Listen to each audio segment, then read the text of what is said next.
Order! Order! Before we come to the statement by the Chancellor of the Exchequer and language interpretation proceedings, Chancellor of the Exchequer to make a statement. Chancellor. Thank you, Mr. Speaker. And, Mr. Speaker, let me start directly with the issue most worrying the British people today, the cost of energy. People will have seen the horrors of Putin's illegal invasion of Ukraine. They will have heard reports that their already expensive energy bills could reach as high as £6,500 next year. Mr. Speaker, we were never going to let this happen. My right honourable friend, the Prime Minister, has acted with great speed to announce one of the most significant interventions the British state has ever made. People need to know that help is coming, and help is indeed coming. We're taking 3 steps to support families and businesses with the cost of energy. Firstly, to help households, the energy price guarantee will limit the unit price that consumers pay for electricity and gas. This means that for the next 2 years, the typical annual household bill will be £2,500. For a typical household, that is a saving of at least £1,000 a year based on current prices. We are continuing our existing plans to give all households £400 off bills this winter. So taken together, Mr. Speaker, we are cutting everyone's energy bills by an expected £1,000, and millions of the most vulnerable households will receive additional payments, taking their total savings this year to £2,200. Secondly, as well as helping people, we need to support the businesses who employ them. The Energy Bill Relief Scheme will reduce wholesale gas and electricity prices for all UK businesses, charities and the public sector, such as schools and hospitals. This will provide a price guarantee equivalent to the one provided for households for all businesses across the country. Thirdly, energy prices are extremely volatile, rising and falling erratically every hour. This creates real risks to energy firms who are otherwise viable businesses. Those firms help supply the essential energy needed by households and businesses. So to support the market, we are announcing the Energy Markets Financing Scheme. Delivered with the Bank of England, this scheme will provide a 100% guarantee for commercial banks to offer emergency liquidity to energy traders. Mr. Speaker, the consensus amongst independent forecasters is that the government's energy plan will reduce peak inflation by around 5 percentage points. It will reduce the cost of servicing index-linked government debt and lower wider cost of living pressures. And it will help millions of people and businesses right across the country with the cost of energy. Let no one doubt, Mr. Speaker, that during the worst energy crisis in generations, this government is on the side of the British people. The Bank of England are taking further steps to control inflation, acting again only yesterday. And I can assure the House that this government considers the Bank of England's independence to be sacrosanct. And we remain closely coordinated with the Governor and myself, speaking twice a week. But, Mr. Speaker, high energy costs are not the only challenge confronting this country. Growth is not as high as it should be. This has made it harder to pay for public services, requiring taxes to rise. In turn, higher taxes on capital, higher taxes on labour have lowered returns on investment and work, reducing economic incentives and hampering growth still further. This cycle has led to the tax burden being forecast to reach the highest levels since the late 1940s, before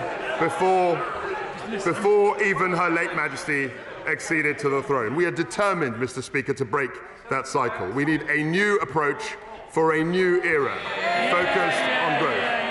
Our aim over the medium term is to reach a trend rate of growth of 2.5%. And our plan, Mr. Speaker, is to expand the supply side of the economy through tax incentives and reform. That is how we will deliver higher wages, greater opportunities, and crucially, Mr. Speaker, fund public services now and into the future. That is how we will compete successfully with dynamic economies around the world. And that is how, Mr. Speaker, we will turn this vicious cycle of stagnation into a virtuous cycle of growth. So, as a government, we will focus on growth, even where that means taking difficult decisions. Now, none of this is going to happen overnight, but today we are publishing our growth plan. Today we are publishing our growth plan that sets out a new approach for this new era, built around three central priorities: reforming the supply side of the economy, maintaining a responsible approach to public finance, and cutting taxes to boost growth. Mr. Speaker, the UK today has the second lowest debt-to-GDP ratio of any G7 country. In due course, we will publish a medium-term fiscal plan setting out our responsible fiscal approach more fully, including how we plan to reduce debt as a percentage of GDP over the medium term. And the OBR, Mr. Speaker, will publish a full economic and fiscal forecast before the end of the year, with a second to follow in the new year. Fiscal responsibility remains essential for economic confidence, and it is a path we are committed to. Today we are publishing costings of all the measures the government has taken, and those costings will be incorporated into the OBR's forecast in the usual way. The House should note that the estimated costs of our energy plans are particularly uncertain given volatile energy prices, but based on recent prices, the total cost of the energy package for the 6 months from October is expected to be around £60 billion. We expect the cost to come down as we negotiate new long-term energy contracts with suppliers. And in the context of a global energy crisis, Mr. Speaker, it is entirely appropriate for the government to use our borrowing powers to fund temporary measures in order to support families and businesses. That's exactly what we did during the COVID-19 pandemic. A sizable intervention was right then, and it is right now. The price, the heavy price of inaction, would have been far greater than the cost of these schemes. Mr. Speaker, we are at the beginning of a new era, and as we contemplate, that's right, a new era, and as we contemplate this new era, we recognize, Mr. Speaker, that there is huge potential in our country. We have unbounded entrepreneurial drive. We have highly skilled people. We have immense global presence in sectors like finance, like life sciences, technology, and clean energy. But, Mr. Speaker, there are too many barriers for enterprise. We need a new approach to break them down, and that means reforming the supply side of our economy. Over the coming weeks, my Cabinet colleagues will update the House on every aspect of our ambitious agenda. Those updates will cover the planning system, business regulations, childcare, immigration, agricultural productivity, and digital infrastructure. But, Mr. Speaker, we start this work today. An essential foundation of growth is infrastructure. The roads, railways, and networks that carry people, goods, and information all over our country. Today, our planning system for major infrastructure is too slow and fragmented. The time it takes to get consent for nationally significant projects is getting slower, not quicker, while, Mr. Speaker, our international competitors forge ahead. We have to end this. We can announce that in the coming months, we will bring forward a new bill to unpick the complex patchwork of planning restrictions and EU-derived laws that constrain our growth. We will streamline a whole host of assessments, of appraisals, of consultations, endless duplications and regulations. We will also review the government's business case process to speed up decision-making. And today, we are publishing a list of infrastructure projects that will be prioritised for acceleration in sectors like transport, energy and telecoms. And to increase housing supply and enable forthcoming planning reforms, we will also increase the disposal of surplus government land to build new homes. Mr. Speaker, we are getting out of the way to get Britain building. One of the proudest achievements of our Conservative government is that unemployment is at the lowest level for nearly 50 years. But with more vacancies than unemployed people to fill them, we need to encourage people to join the labour market. We will make work pay by reducing people's benefits if they don't fulfil their job search commitments. We will provide extra support for unemployed over 50s and will ask around 120,000 more people on universal credit to take active steps to seek more and better paid work or face having their benefits reduced. Mr. Speaker, at such a critical time for our economy, it is simply unacceptable. It is simply unacceptable that strike action is disrupting so many lives. Other European countries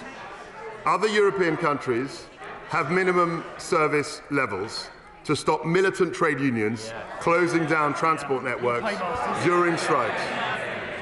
So we will do the same to require unions to put payoff negotiations have genuinely broken down. And of course, Mr. Speaker, to drive growth, we need new sources of capital investment. To this end, I can announce that we will accelerate reforms to the pension charge cap so that it will no longer apply to well-designed performance fees. This will unlock pension fund investments into UK assets and innovative high-growth businesses. It will benefit, Mr. Speaker, savers and increase growth. And we will provide up to £500 million to support new innovative funds and attract billions of additional pounds into UK science and technology scale-ups. Now, Mr. Speaker, this brings me to the cap on bankers' bonuses. A strong UK economy has always depended on a strong financial services sector. We need global banks to create jobs here, invest here, and pay taxes here in London, not in Paris, not in Frankfurt, and not in New York. All the bonus cap did was to push up the basic salaries of bankers or drive activity outside Europe. It never capped total remuneration. So let's not sit here and pretend otherwise. It didn't cap total remuneration. So as a consequence of this, Mr. Speaker, we are going to get rid of it. And to reaffirm, we're going to get rid of it. And to reaffirm,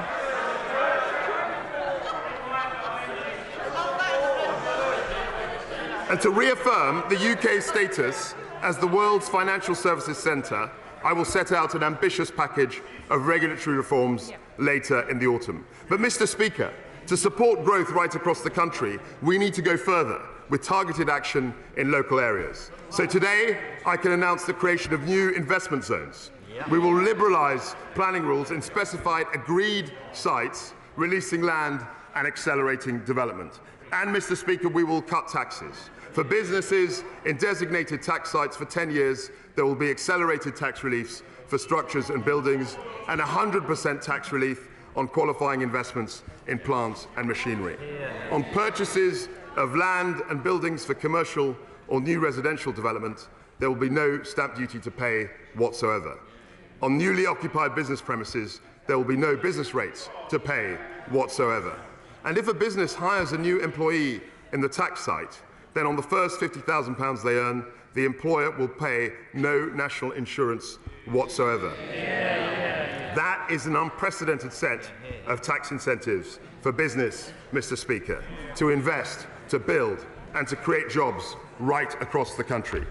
I can confirm to the House that we're in early discussions with nearly 40 places like Tees Valley, the West Midlands, Norfolk, and the West of England to establish investment zones. And we'll work with the developed administrations and local partners to make sure that Scotland, Wales, and Northern Ireland will also benefit if they are willing to do so. If we really want to level up, Mr. Speaker, we have to unleash the power of the private sector. And now, Mr. Speaker, we come to tax, central to solving the riddle of growth. The tax system is not simply about raising revenue for public services, vitally important though that is. Tax determines the incentives across our whole economy. And we believe that high taxes reduce incentives to work, they deter investment, and they hinder enterprise. As my right honourable friend, the Prime Minister, has said, we will review the tax system to make it simpler, more dynamic, and fairer for families, and we're taking that first step today. Mr. Speaker, the interests of businesses are not separate from the interests of individuals and families. In fact, it is businesses that employ most people in this country. It is businesses that invest in the products and services we rely on. Every additional tax on business is ultimately passed through to families through higher prices, lower pay, or lower returns on savings. So I can therefore confirm that next year's planned increase in corporation tax the corporation tax rate will not rise to 25%. It will remain at 19%, and we will have the lowest rate of corporation tax in the G20. This will plough almost £19 billion a year back into the economy. That's £19 billion for businesses to reinvest, create jobs, raise wages, or pay the dividends that support our pensions. I've already taken steps elsewhere in this statement to support financial services, so the bank surcharge will remain at 8%.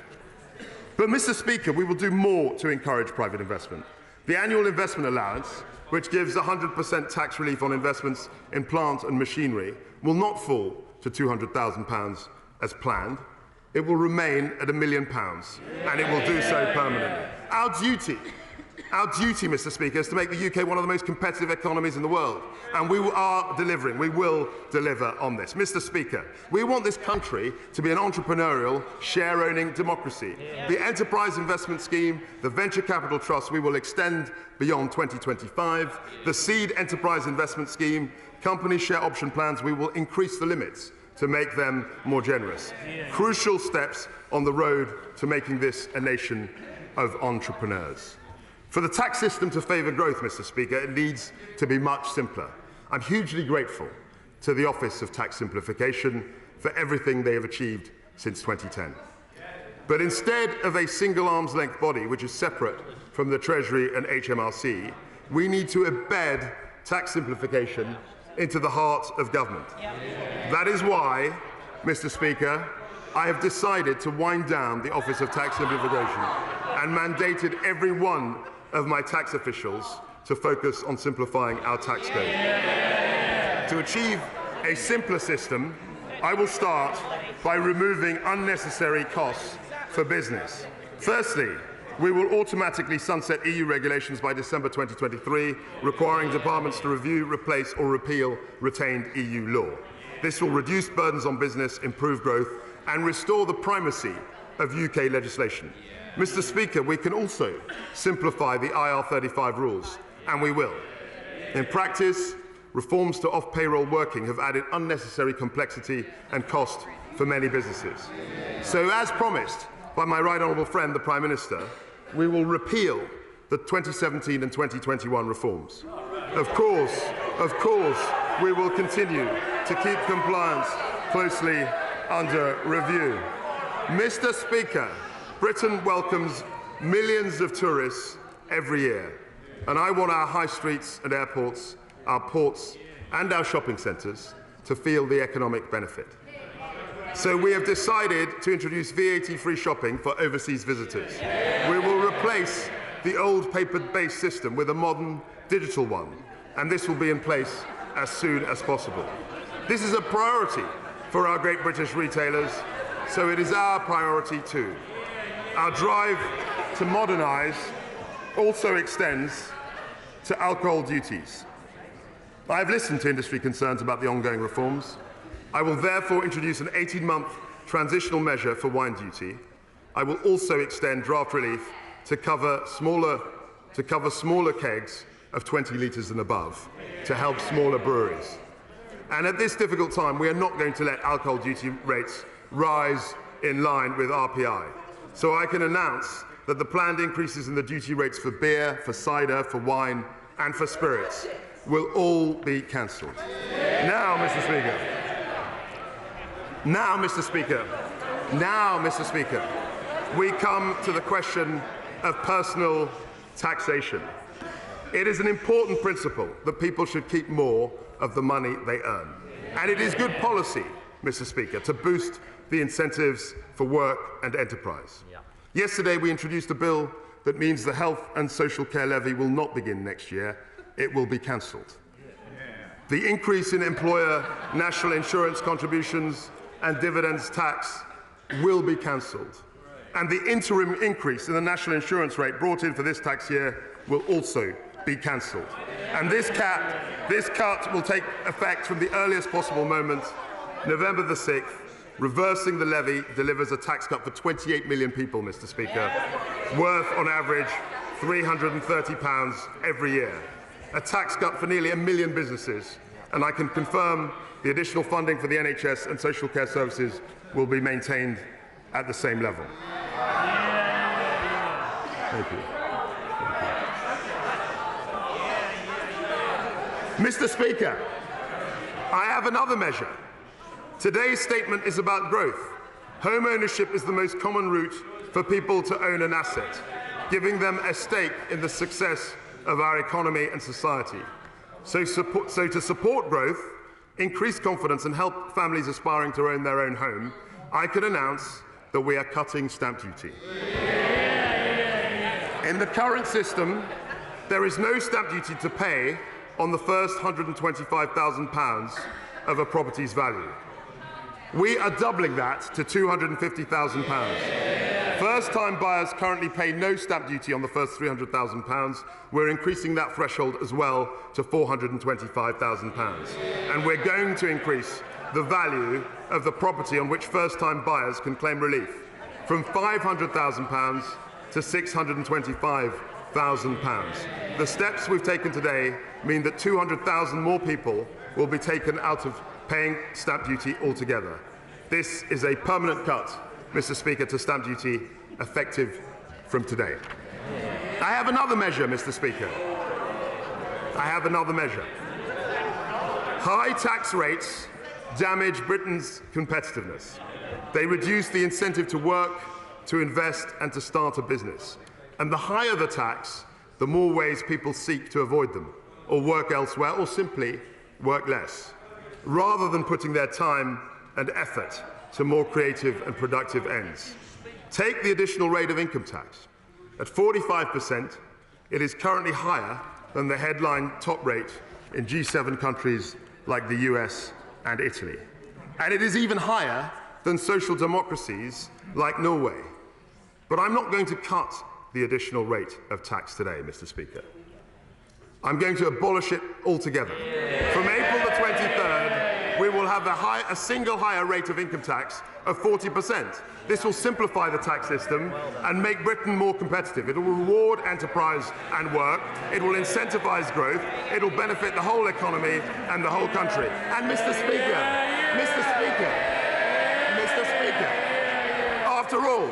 after all, this only returns us to the top rate we had for 20 years, including the entire time the opposition was last in power. Bar 1 month. And that's not all. I can announce today that we will cut the basic rate of income tax to 19 pence in April 2023, 1 year early. That means a tax cut for over 31 million people in just a few months' time. This means that we will have one of the most competitive and pro-growth income tax systems in the world. Mr. Speaker, for too long in this country, we've indulged in a fight over redistribution. Now we need to focus on growth, not just how we tax and spend. We won't apologise for managing the economy in a way that increases prosperity and living standards. Our entire focus is on making Britain more globally competitive, not losing out to our competitors abroad. The Prime Minister promised that we would be a tax-cutting government. Today, we have cut stamp duty, we have allowed businesses to keep more of their own money to invest, to innovate and to grow. We have cut income tax and national insurance for millions of workers. We are securing our place in a fiercely competitive global economy with lower rates of corporation tax and lower rates of personal tax. We promised to prioritise growth, Mr. Speaker. We promised a new approach for a new era. We promised to release the enormous potential of this country. Our growth plan has delivered all those promises and more, Mr. Speaker, and I commend it to the House.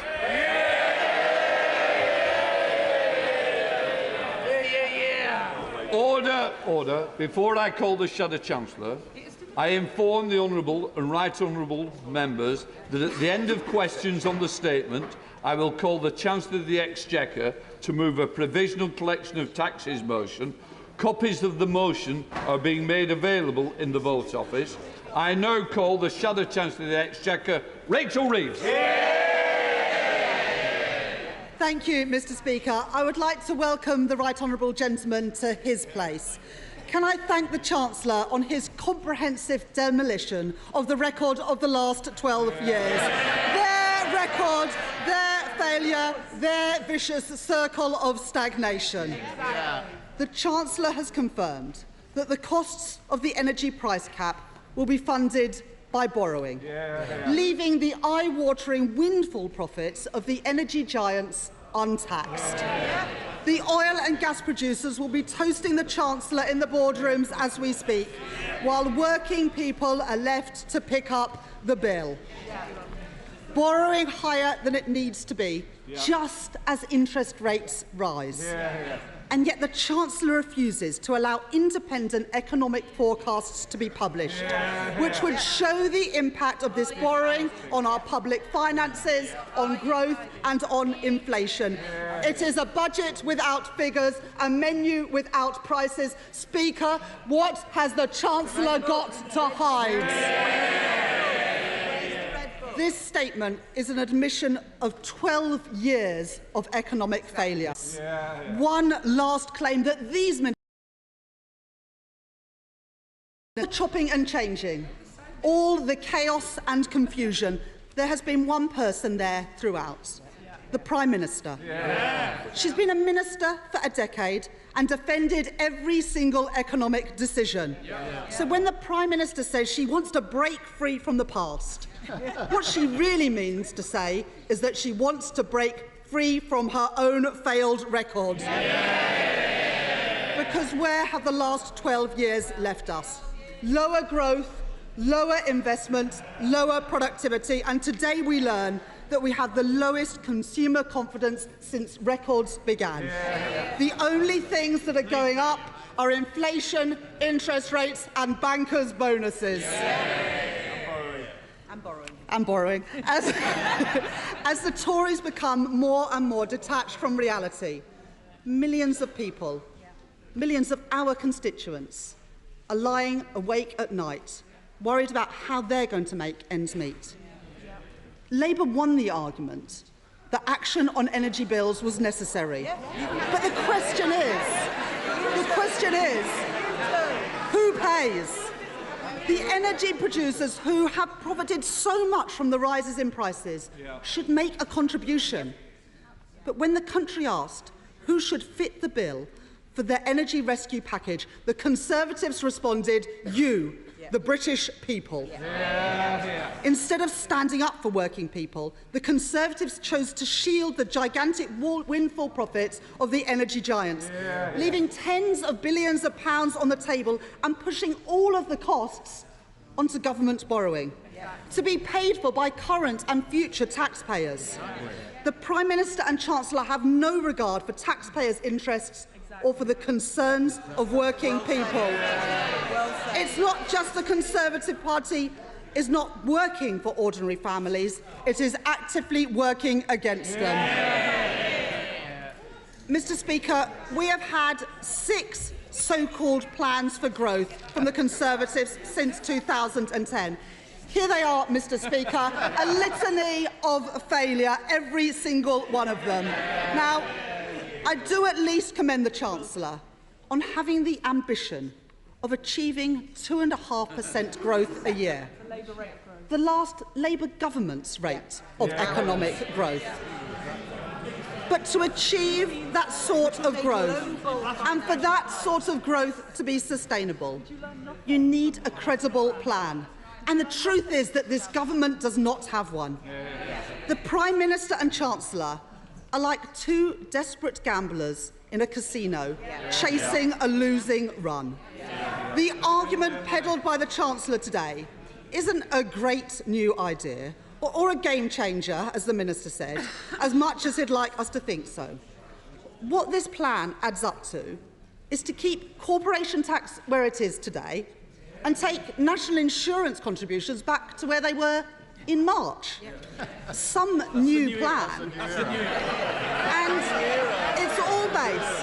it's all based on an outdated ideology that says if we simply reward those who are already wealthy, the whole of society will benefit.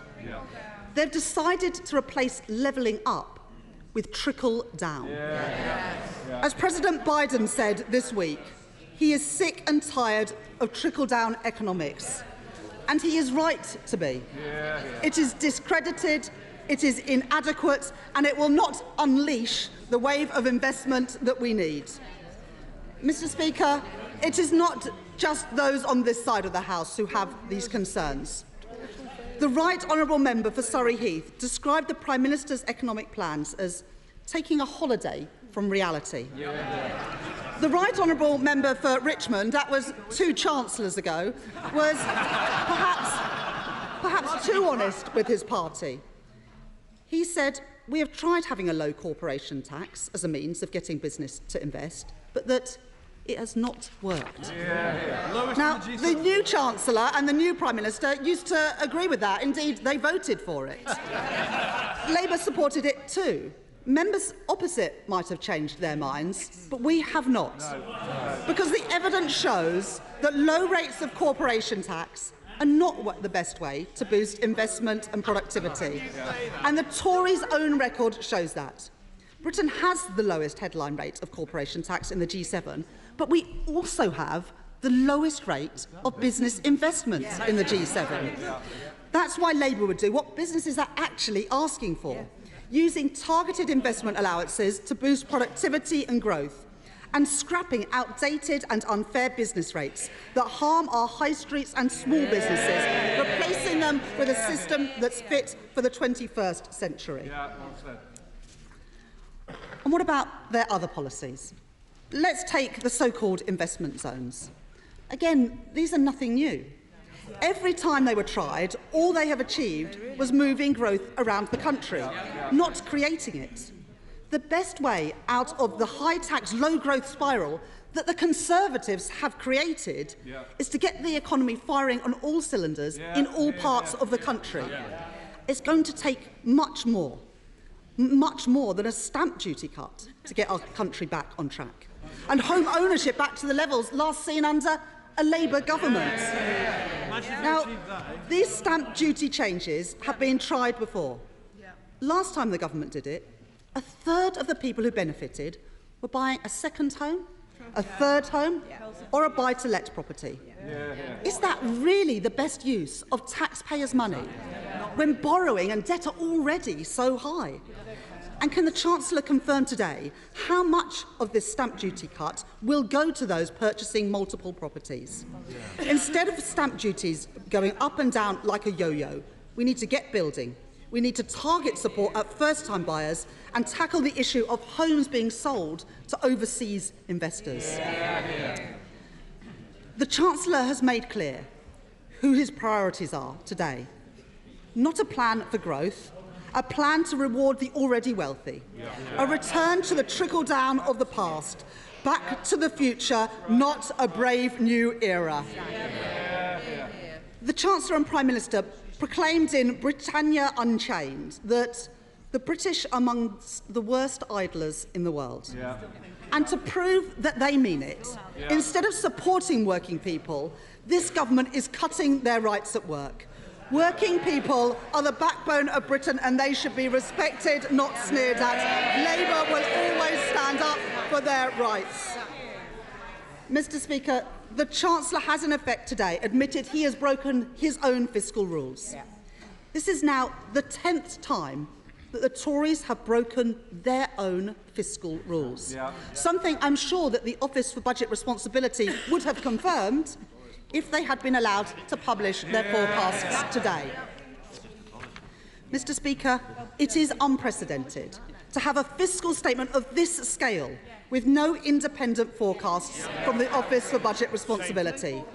Never has a government borrowed so much and explained so little. Economic institutions matter, yet this government has undermined the Bank of England, sacked the respected Permanent Secretary at the Treasury and silenced the Office for Budget Responsibility. This is no way to build confidence. This is no way to build economic growth. Mr. Speaker, Labour believes in wealth creation. We will always support enterprise, creativity and hard work. We want British business to grow, to be successful and to contribute to our country's prosperity.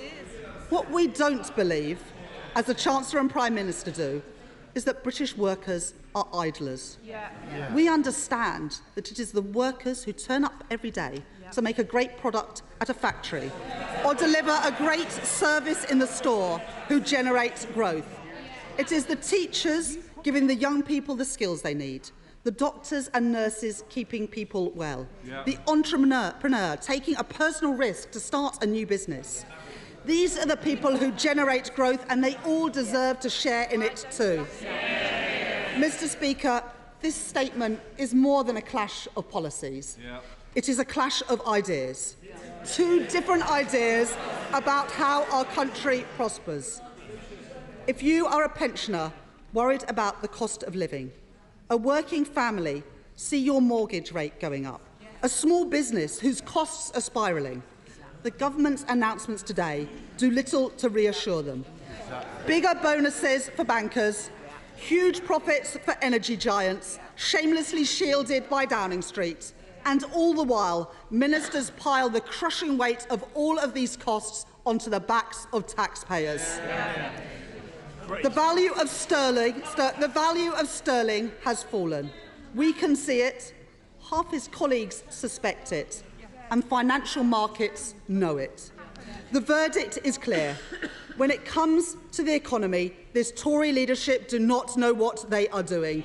The Conservatives cannot solve the cost of living crisis. The Conservatives are the cost of living crisis, and our country cannot afford them anymore.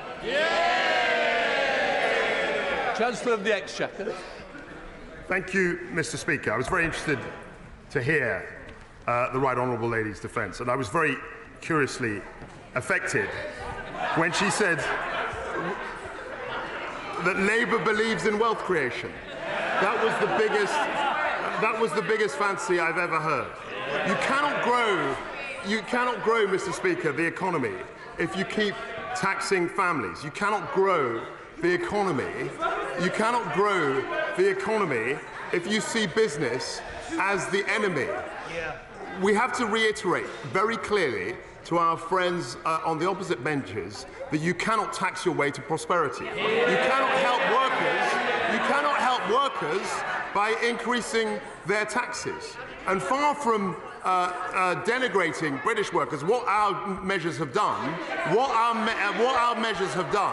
is they're relieving burdens on our workers and our people by intervening on energy prices and also relieving the burden of taxation. We've got to unshackle the creative energies of this country, and that's what we're 100% focused on doing. Committee Melstride. Mr. Speaker, I welcome much in this statement. There is a great deal that will help millions of families and businesses up and down the country, but there is a vast void at the centre of the announcements that have been made this morning, and that is the lack of an independent OBR forecast. And at a time, Mr. Speaker, when the markets are getting twitchy about government bonds, when the currency is under pressure, now is the time for transparency and make it very clear that whatever tax cuts or otherwise there may be, they are done in a fiscally responsible manner. And I have to say to my right honourable friend that he should have come forward with an OBR forecast, and that we know as a committee, because of our correspondence with Richard Hughes, the head of the OBR, that the OBR was standing ready to come forward with just such a forecast. And we further know, because of that correspondence, that there is a forecast, a baseline forecast, that the Chancellor has at the moment and would have been on his desk when he first arrived in office. So could I now gently and respectfully ask him to release that forecast, to provide transparency to the House, to provide a calmness to the markets, and to do it without any further delay? Thank you. I'd like to thank my right honourable friend, and I'd also like to gently and respectfully remind him that in the statement I committed in a very categorical way to the OBR coming up with a forecast before the end of the calendar year. It will be a full forecast, it won't be a baseline forecast, and it will fully score the measures outlined in this growth plan. And I'd be very happy to meet him in his committee at a time which is convenient. SNP spokesperson Alison Thewlis. Thank you, Mr. Speaker. The Chancellor comes here today, the 6th Chancellor in 7 years, asking us to believe that the things that he voted fine at the time, but need completely reversed now. A new era, but they've been in government for 12 years. He stretches credibility beyond breaking point, saying that tax cuts for the rich, whopping bonuses for the bankers and low corporation tax for companies will somehow refloat, magically, Britain's sinking economy. He has no evidence, and this is no plan for growth. It is budget measures with no OBR assessment, ducking scrutiny time and time again. It is a plan, Mr. Speaker, for recession, for debt on an unsustainable trajectory and almost inevitable public sector cuts to come. Actively choosing to permanently cut taxes and spend eye-watering sums to patch up a failed energy market while inflation soars, interest rates are hiked and recession looms will not create growth, it will create economic chaos. Nothing he has said today will provide any reassurance and give hope to ordinary people, folks struggling to get by in broken Britain.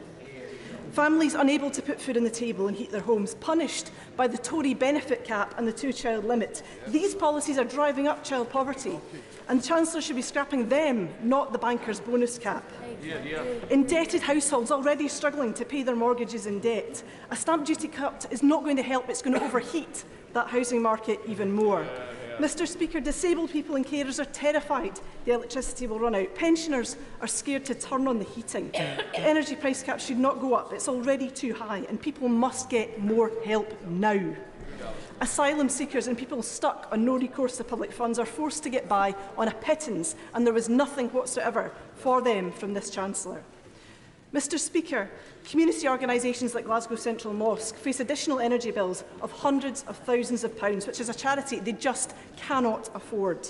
People depend on community organisations like the mosque, and they are being asked to be on the front line this winter. Even with the 6-month reprieve in energy prices, these bills will not go away.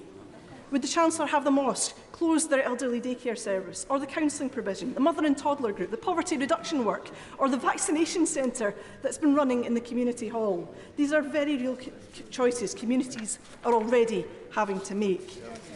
The businesses I've been listening to over the past months are incredibly worried for the future.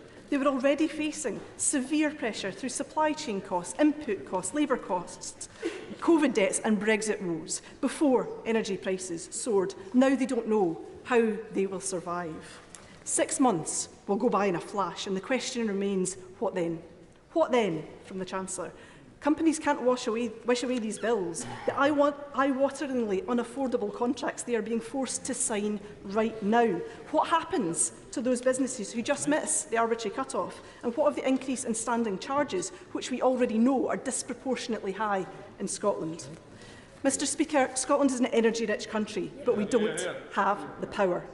Scotland's renewable sector is booming, but in off-gas grid rural Scotland, surrounded by the wind turbines generating clean green energy, people are having to spend an absolute fortune in heating oil. In Argyll and Bute, in Angus, the Highlands and Islands and across our rural communities, household fees increases of over 230% in the past 2 years alone.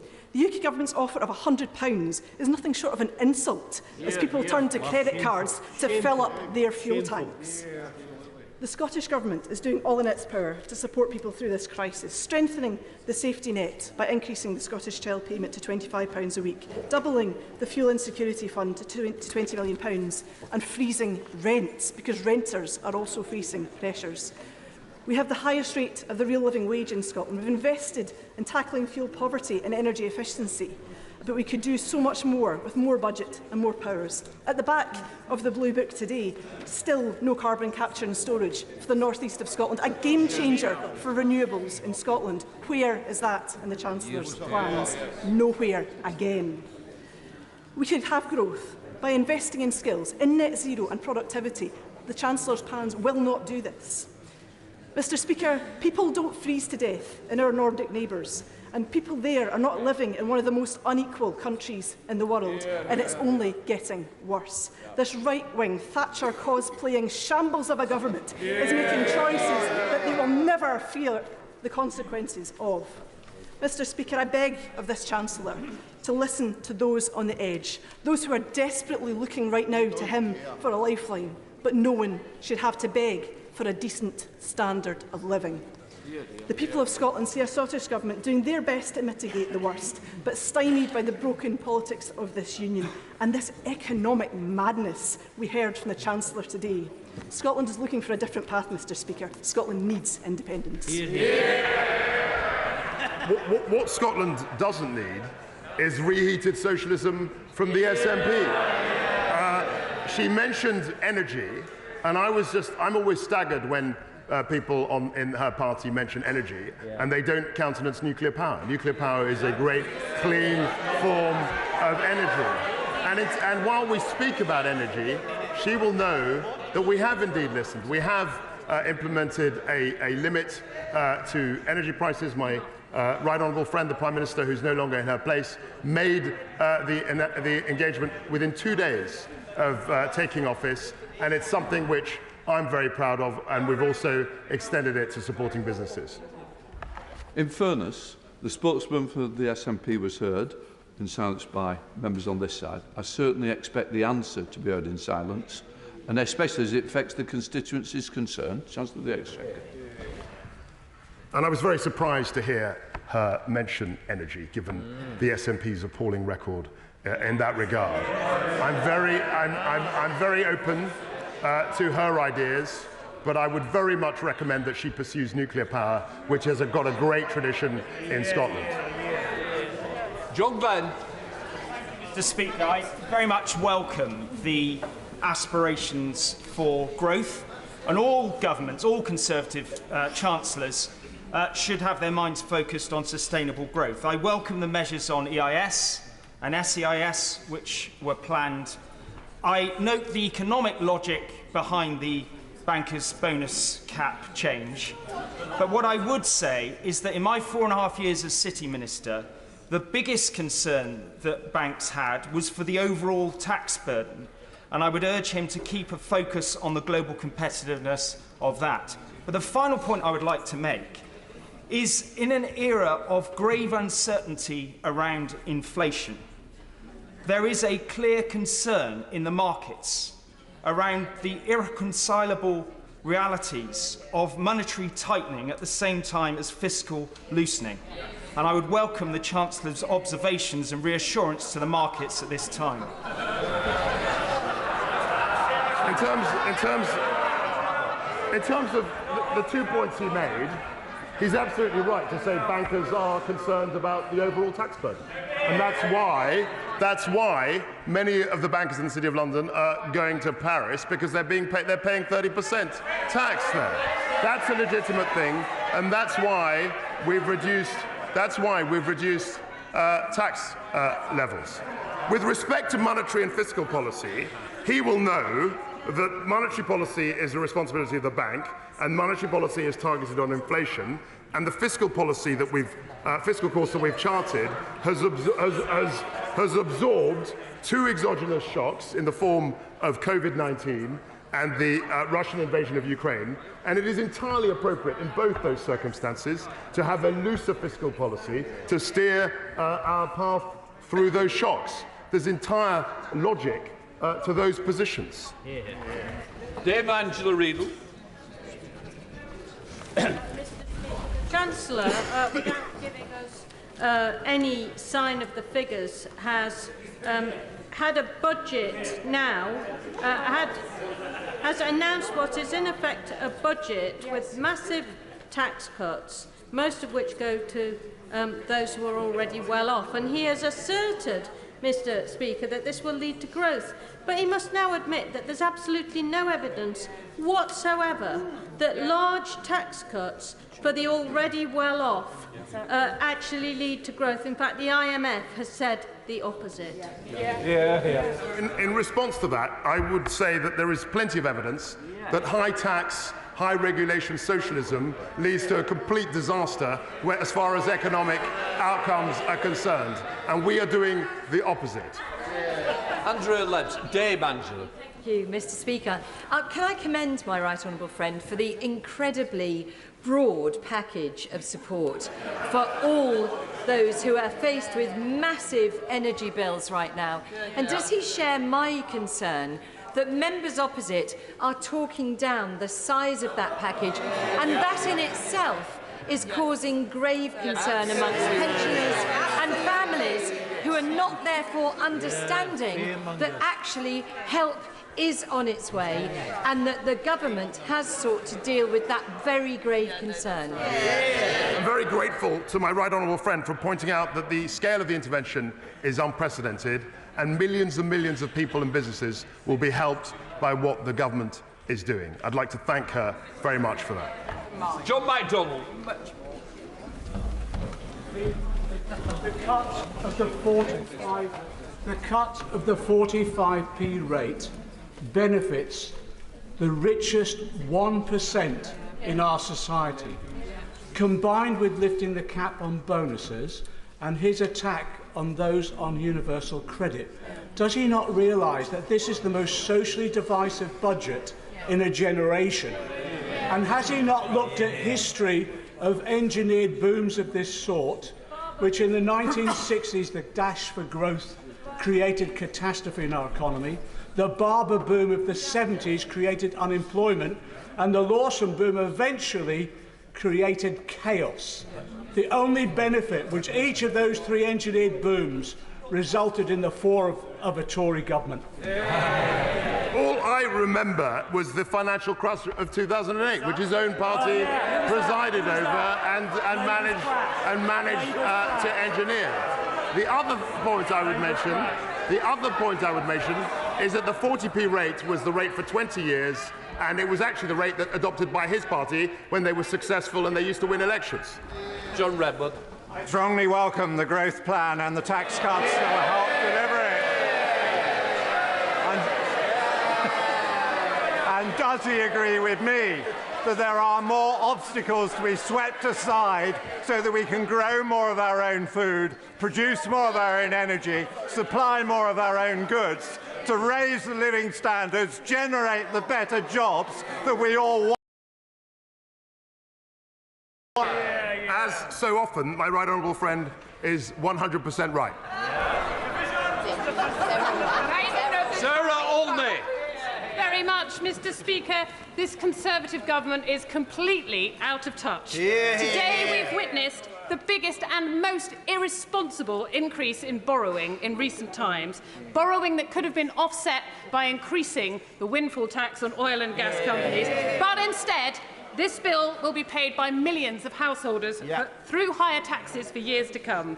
And the Chancellor's excuse for this reckless approach is that it will lead to growth, which will supposedly trickle down as higher prosperity for the rest of us. So will the Chancellor explain to my constituents how handing £45 billion of their taxes to the UK's most profitable companies and the wealthiest individuals will help them to get a GP appointment when they need it, give their children a better education and make their streets safer? Very good. So what the honourable lady didn't mention in her question was the fact that a growing economy creates growing tax revenues which pay for public services. Her high tax approach, her high tax, high spend approach leads to a cycle of stagnation. We want to break free of that. Kevin Hollinray. Thank you, Mr. Speaker. Growth and cutting of taxes are true Conservative principles. So is balancing the books. By my calculations, the deficit this year, based on his announcements, will be in the region of £250 billion.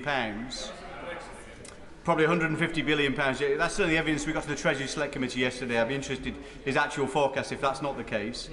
But can he confirm, as he seeks to balance the books in the future, because of course there will be a higher deficit either way on this announcement, he will not do so by cutting investment in the North, infrastructure investment in the North, whatever the outcome may be in terms of his likely growth path from here?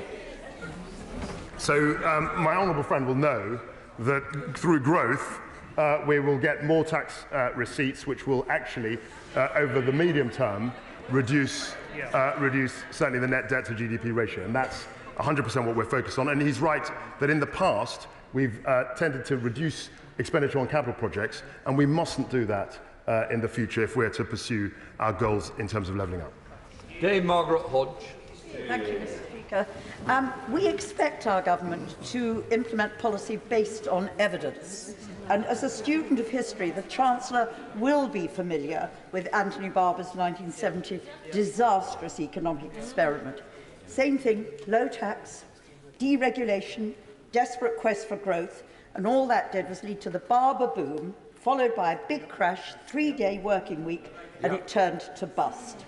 The Chancellor is risking all our livelihoods, he's risking our economy, and he's risking our public finances on the altar of a discredited ideology. A tsunami of tax cuts and giveaways to 80,000 Conservative members who voted the Prime Minister into office, and little for the 80% of Britons who are struggling and facing a tough winter ahead is outrageous.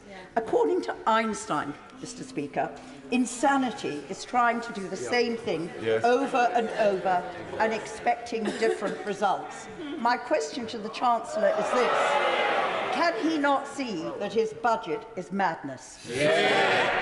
No, I think it's perfectly sane to want to grow the British economy by creating incentives. And on the Barber boom, I mean, she's a student of history. The Barber boom was driven very primarily by very, very loose monetary policy.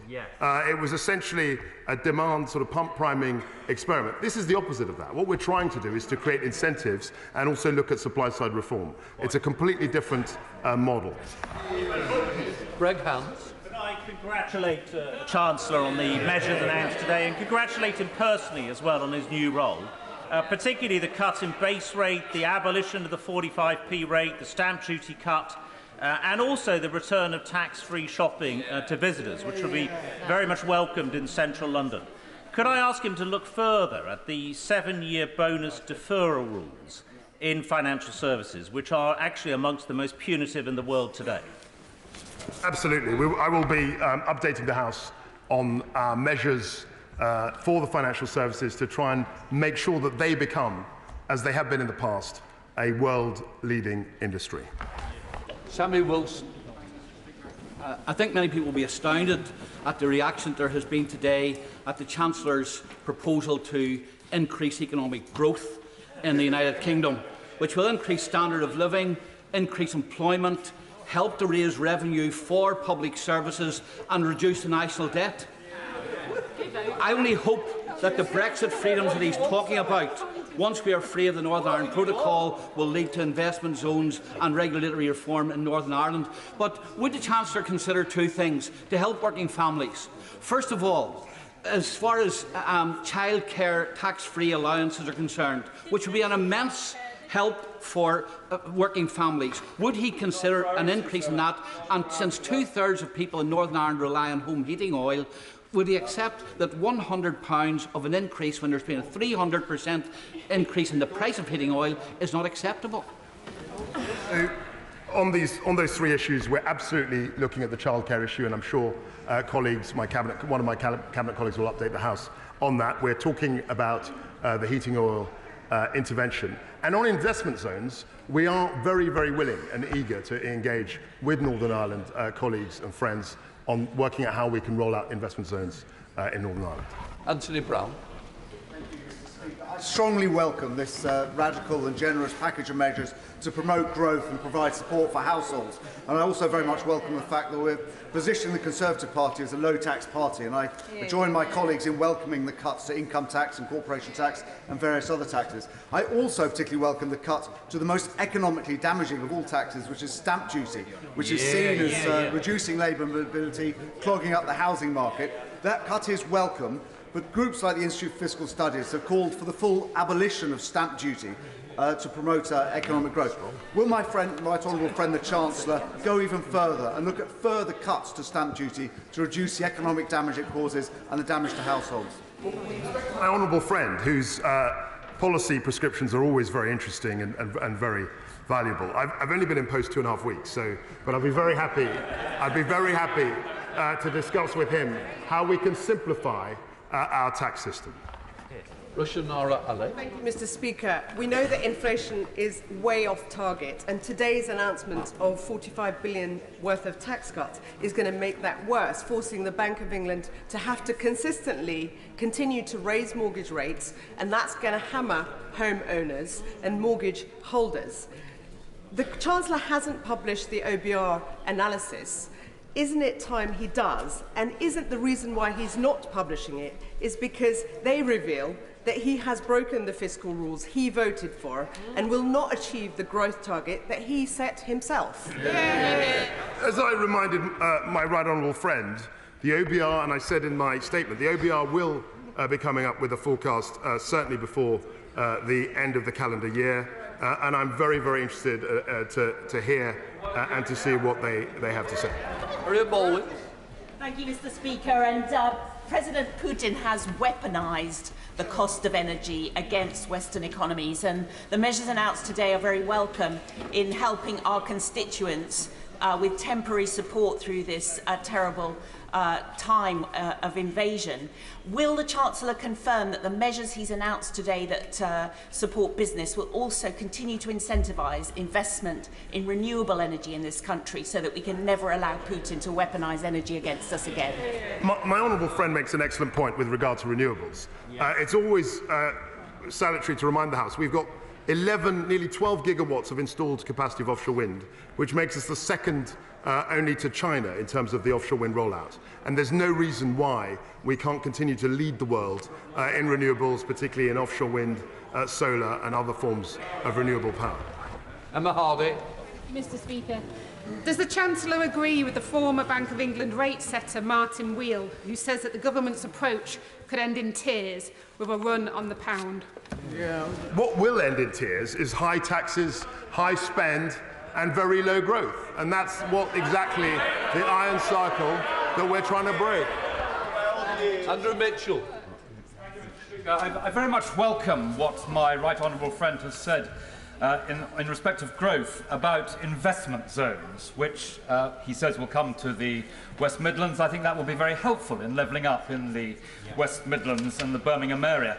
Can I remind him of the importance of the UK investment in tackling international problems, whether it's pandemics, illegal migration or climate change? That's about British expertise, but it's also about British money. Can he confirm to the House that we are on track to restore what was a manifesto promise of bringing back the 0.7 in 2024? Chancellor. We're always looking at our manifesto commitments, and given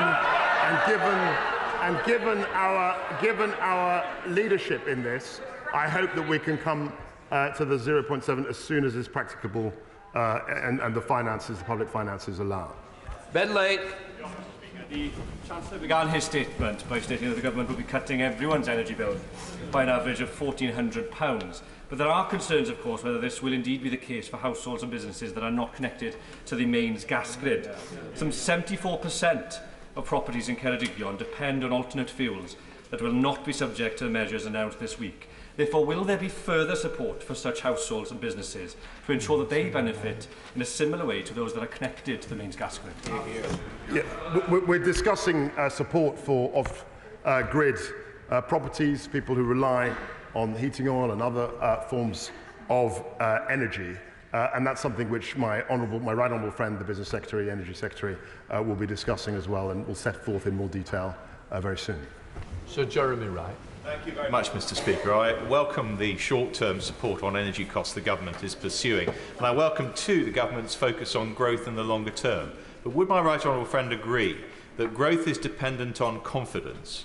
Confidence of businesses, but also confidence of households who spend on the products and services those businesses create.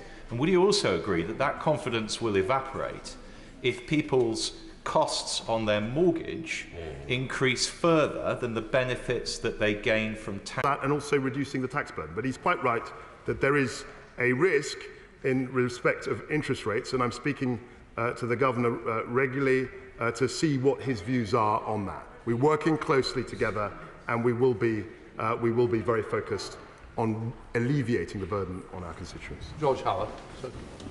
The Chancellor proclaimed the end of redistribution. Well, I listened very carefully, Mr. Speaker, to the measures he announced, and it strikes me that they are redistributive measures. They redistribute away from those in the greatest need to those in the least need. How, Mr. Speaker, in that context, how does he defend spending £10 billion a year on the buy-to-let scheme, which serves only to help those who don't need it to buy houses that they don't live in, and serves no purpose whatsoever for those who end up renting them? Just in the statement on helping people, there are measures in our statement across the income scale, and we are very, very focused not on growth. So what I said was that we indulge in a fight on redistributing something which is small, which we should be trying to grow, and that's where our focus is. James Cartledge. I congratulate my right honourable friend on his statement and his position. He knows that to increase output, he needs there to be capacity in the labour market, and that is extremely tight. He will come under huge pressure for loosening immigration rules. Can I urge him instead, as he said, to focus on the economically inactive, to ensure that they get the support? Because is it not the case that those who've been written off, yes, mild mental health, anxiety and all the rest of it, if they get the right support, it's in their interest to get back to work, and it's in the interest of their self-esteem? The friend is absolutely right. There is a huge impetus, there's a huge pool of talent that needs to be brought into the labour market, and every government, our government in particular, should be focused on trying to bring more people into the labour market. Angus Brendan McNeill. Mr. Speaker, the Chancellor is midwife to profiteering by energy companies on the public's credit card. He's done very little, as my friend from Kerrydignan said, about rural and island places dependent on central heating oil. People in my constituency on electricity are having a unit rate of 33 pence, while in London it's 29.6 pence, 10% higher. The standing charge is 51 pence in my constituency, 32% in London, a staggering 60% higher. And these are figures from E.ON yesterday.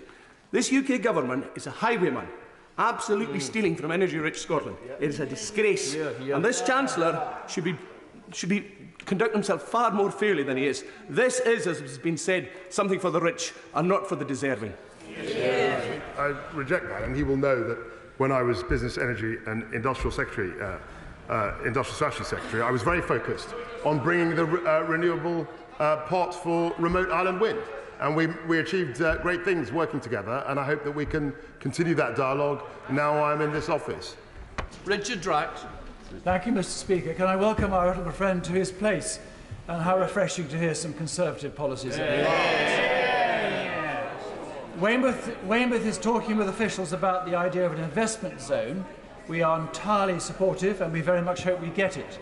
But what they ask for, if we do get it, that we get the infrastructure funding to go with it, for without that, we will not attract the private investment that we need to create the prosperity and jobs. My honourable friend is absolutely right. We're trying to link the investment zones, and we will link the investment zones to infrastructure projects, because one without the other doesn't make sense. But I'd be very interested to talk to him about Weymouth and about the opportunities for investment zones in that area. Meg Hillier. Thank you, Mr. Speaker. Mr. Speaker, we've seen this Chancellor rip up fiscal responsibilities, sack the senior civil servant at the Treasury, and mortgage our children's and our country's future. And it's not just me that's concerned about his ambition for growth. The Institute for Fiscal Studies tells us that we shouldn't underestimate the scale of the challenge. I hopefully don't think anyone does that. An increase in annual growth of more than 0.7% of national income, the increase required just to stabilise debt as a share of GDP, would be equivalent to the difference between the growth in the UK experienced in the 25 years from 1983. There is no miracle cure, they say. There is not. Can the Chancellor just admit that he's fiscally irresponsible and that he's gambling with this country's future? I don't admit that at all. In fact, the gamble was to do nothing. The gamble was to stick on the path that we were on and simply raise spending and raise taxes and think somehow magically we were going to get to the promised land. That was not a credible path. This is. Nikki Aikes. I certainly welcome the comprehensive growth plan that the Chancellor has outlined today. I particularly welcome the reintroducing of tax-free shopping for international visitors. I hope that also now includes EU citizens. This Chancellor, this government sounds like it's very much a reforming government, and I welcome that. Can you please, can my right honourable friend please guarantee that he will consider now reforming one of the most antiquated, punitive taxes we have, business rates?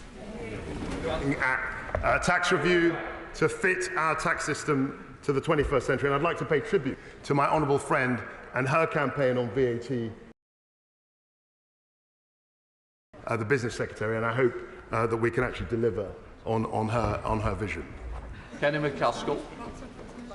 The world has seen this dogma over orthodoxy before in Pinochet's Chile adopting the Chicago Boys. That tanked the Chilean economy, and this will do the same to the UK economy.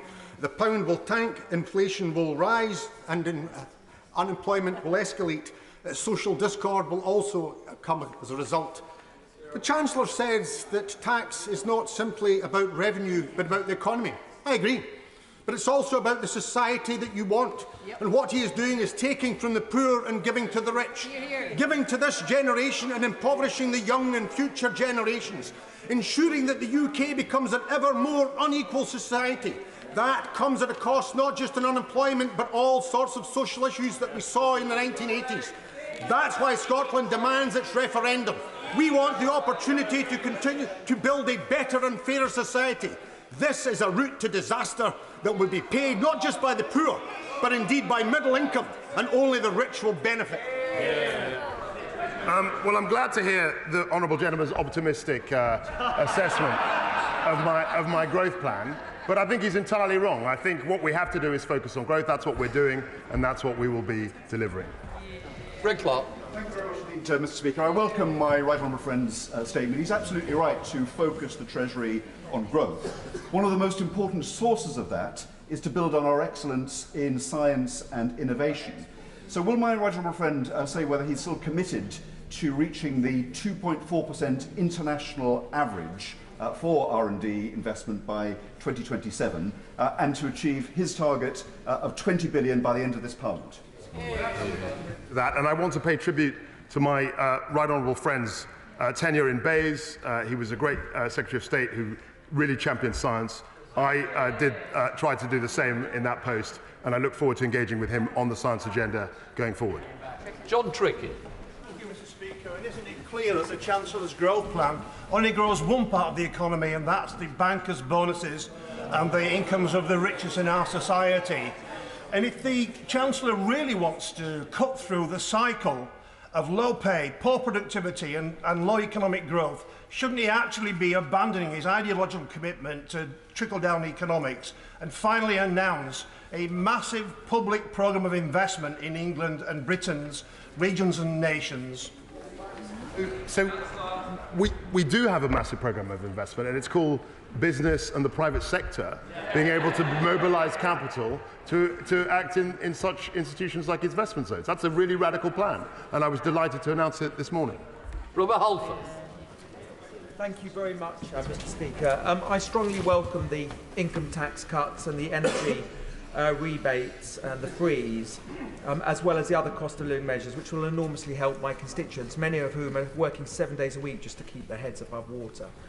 If I could just ask my right honourable friend, he knows that petrol and diesel prices have been historic highs and that hauliers have been paying up to £125 more every time they fill up. White van men and women filling up £25 more every time they fill up at the petrol stations. So will my right honourable friend, when he comes back and does a full budget, please do everything he can to cut fuel duty, because as he has made clear, he's a tax-cutting Chancellor. Yeah, I'd be very happy Chancellor. to engage my right honourable friend on that. I've entered the House at the same time as he did, and I know that nobody has been more tireless and unstinting in supporting his constituents and focusing on lessening the tax burden. Ellie Reeves. Thank you, Mr. Speaker. We welcome the Chancellor's targets to get back to levels of growth last sustained under a Labour government.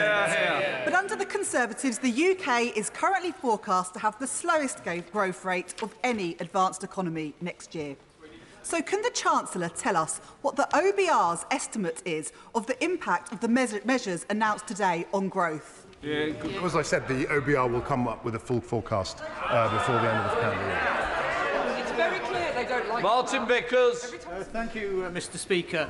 My right honourable friend is well aware of the great opportunities in northern Lincolnshire and the Humber region, particularly surrounding renewable energy.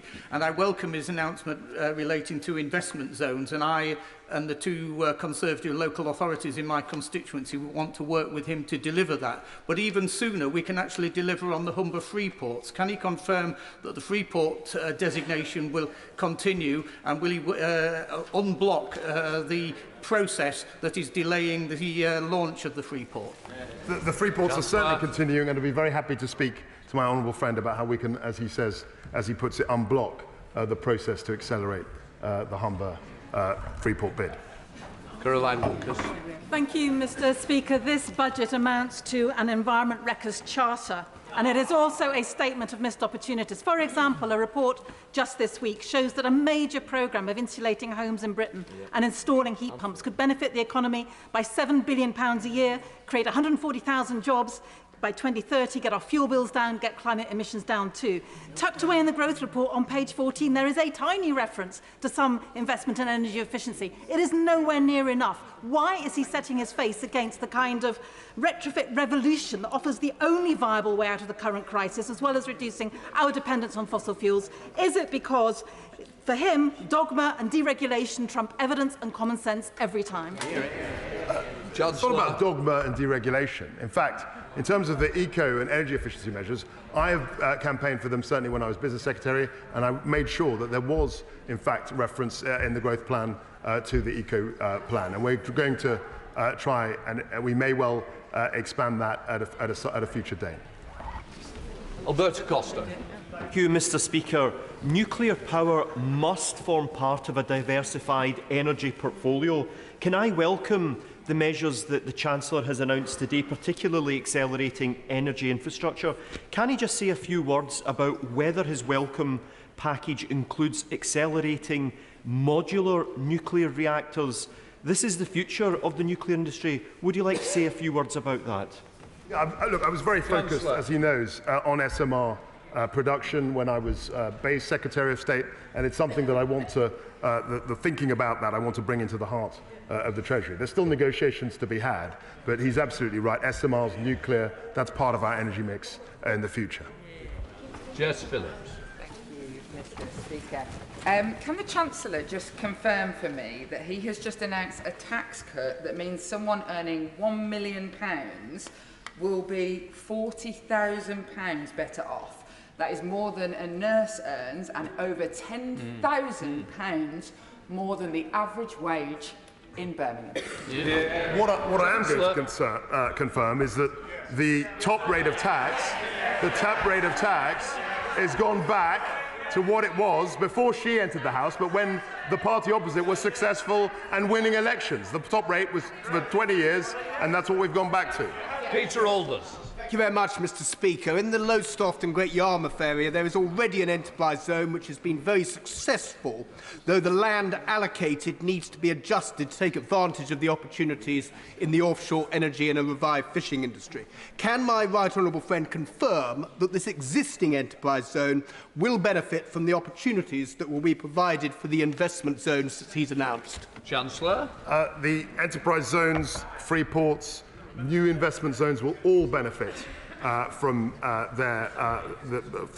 tax reduction, planning, relaxation, and of course there will come a time when other zones, other people, other places will want to become investment zones. This is a huge opportunity for communities up and down the country. Catherine McKinnell. Government and another growth plan. Yet the reality is the child poverty gap between the North East and the rest of the country is at a 20-year high.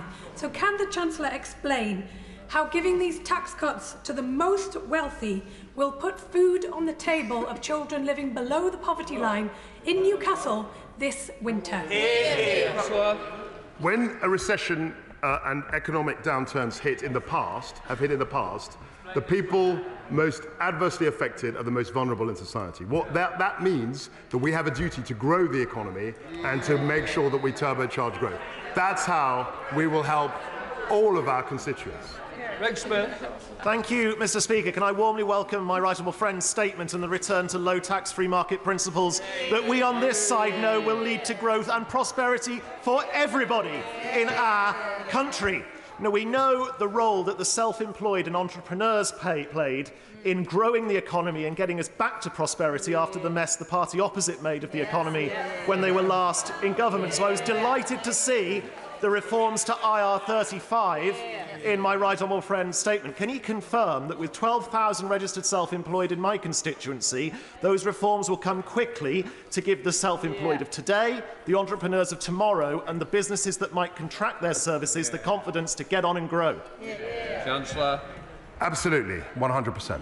Justin Oswald. Mr. Speaker, this statement seems completely divorced from the realities of most people's lives. The Chancellor's made the choice to deliberately remove the cap from bankers' bonuses while deliberately ignoring the needs of people who are already struggling to make ends meet. So what is his message to these people, the people who are not going to benefit from his love-in with the super-rich? How does he think people are going to manage? Does the Chancellor just not care? Yeah, that's why we had the energy intervention that was announced last week and that we put forward that we've mentioned today. We've got eco schemes, we've got the warm homes discount. We've had a reduction of council tax A to D. There's a huge amount of intervention that we've already done, and we will always... My friend has made clear his intention to lift the bankers' bonus cap, but may I draw his attention to another cap or threshold, the £40,000 annual pension allowance, which is also causing challenges, particularly to many experienced and senior public sector workers. My right honourable friend will be aware of the challenges, NHS workforce challenges that our health service currently faces, and unless this issue is dealt with effectively, and we scrap the £40,000 annual allowance for defined benefit pension schemes, we're going to lose a lot of very experienced clinicians at a time when the NHS needs them the most. He can look at bankers' bonuses. Can he also look at this issue? Yeah, the issue has been raised, and it's not just a question of the annual limit, it's also the lifetime allowance. I mean, anecdotally, I hear that is also a big driver. The fact that it's been reduced successively over time is a big driver of people leaving the profession, and that's something I'd be very happy to have a discussion with him about in the future. Mohammed Yazid. While millions struggle with the cost of living, the Chancellor's first priority is to lift the cap on bankers' bonuses and tighten the rules on benefits for those who have the least. The government has already forgotten that the bonus culture led to the banking crash. Lowering regulations put in place to protect ordinary people and their pension is dangerous. This is Tory austerity all over again, making the rich richer and the poorest poorer. At the time when key workers are being denied a decent pay rise, So why has the Chancellor chosen to help with the wealthy chums? Chancellor. The focus of the growth plan is on growth. It's on getting our economy moving and getting to 2.5%. That's the lens through which I have to remind him of support. David Rutley. Mr. Speaker, growth sectors such as pharmaceuticals will no doubt welcome my right honourable friend's steps on corporation tax. Does he agree that supply-side reforms are also required, with the Department of Health and BEIS working with greater urgency to approve and adopt clinically proven medical treatments to more fully realise the potential of the UK life sciences sector? Very pleased to confirm to my honourable friend that is exactly what we need to be driving forward. We need to be accelerating process so that we can actually deliver outcomes more quickly. And I pay tribute also to the fact that he and I have been debating, talking about these issues for many years now. And I'm very, very pleased that he still remains as focused on growth as he did many years ago. Stephen Farry. Thank you. It may be a very uncomfortable truth for some, but the biggest barrier to growth at present is the fact that there's increased barriers to trade with our dearest neighbour in the European Union as a result of Brexit. And of course there is an alternative reality here today as well, which would be a windfall tax, increased windfall tax on energy companies, investment in a Green New Deal, investment in skills and sound public finances. And how on earth can we look our constituents in the eye whenever they're only being offered £100 for home heating oil, whenever potentially people are going to get thousands in extra benefits today? The wealth is in our society. I think we're looking at the heating oil issue. My right honourable friend, the Business and Energy Secretary, is looking at this, and we will come to a decision on Northern Ireland, I think, very imminent. George Freeman. Madam Speaker, could I thank the Chancellor for putting growth at the heart of his mission in the Treasury and for challenging Treasury orthodoxy and making that the priority, and in particular recognising the potential of Norfolk.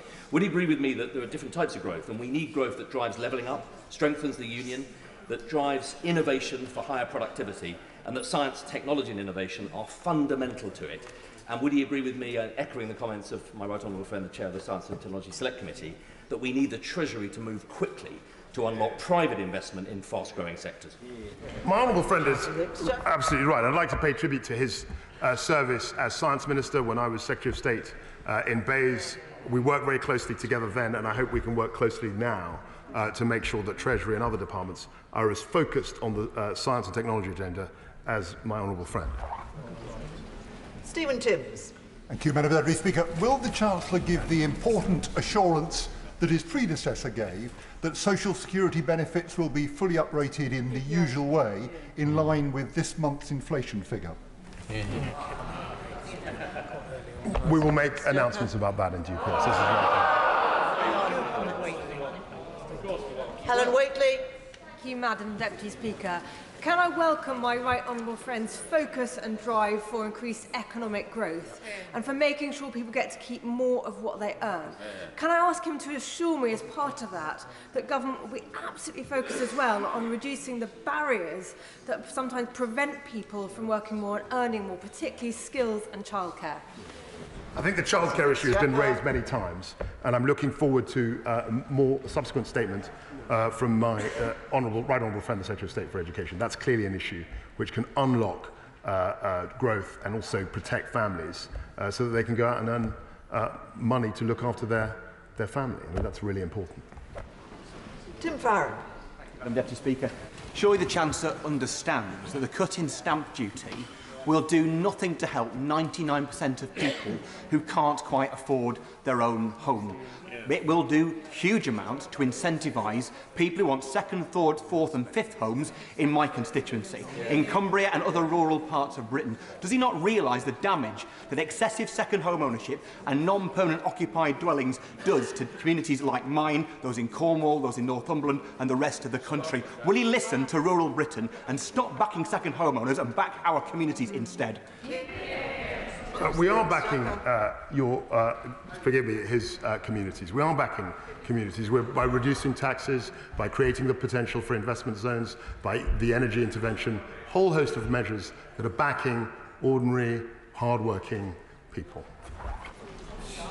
Sir Robert Neal. Thank you, Madam Deputy Speaker.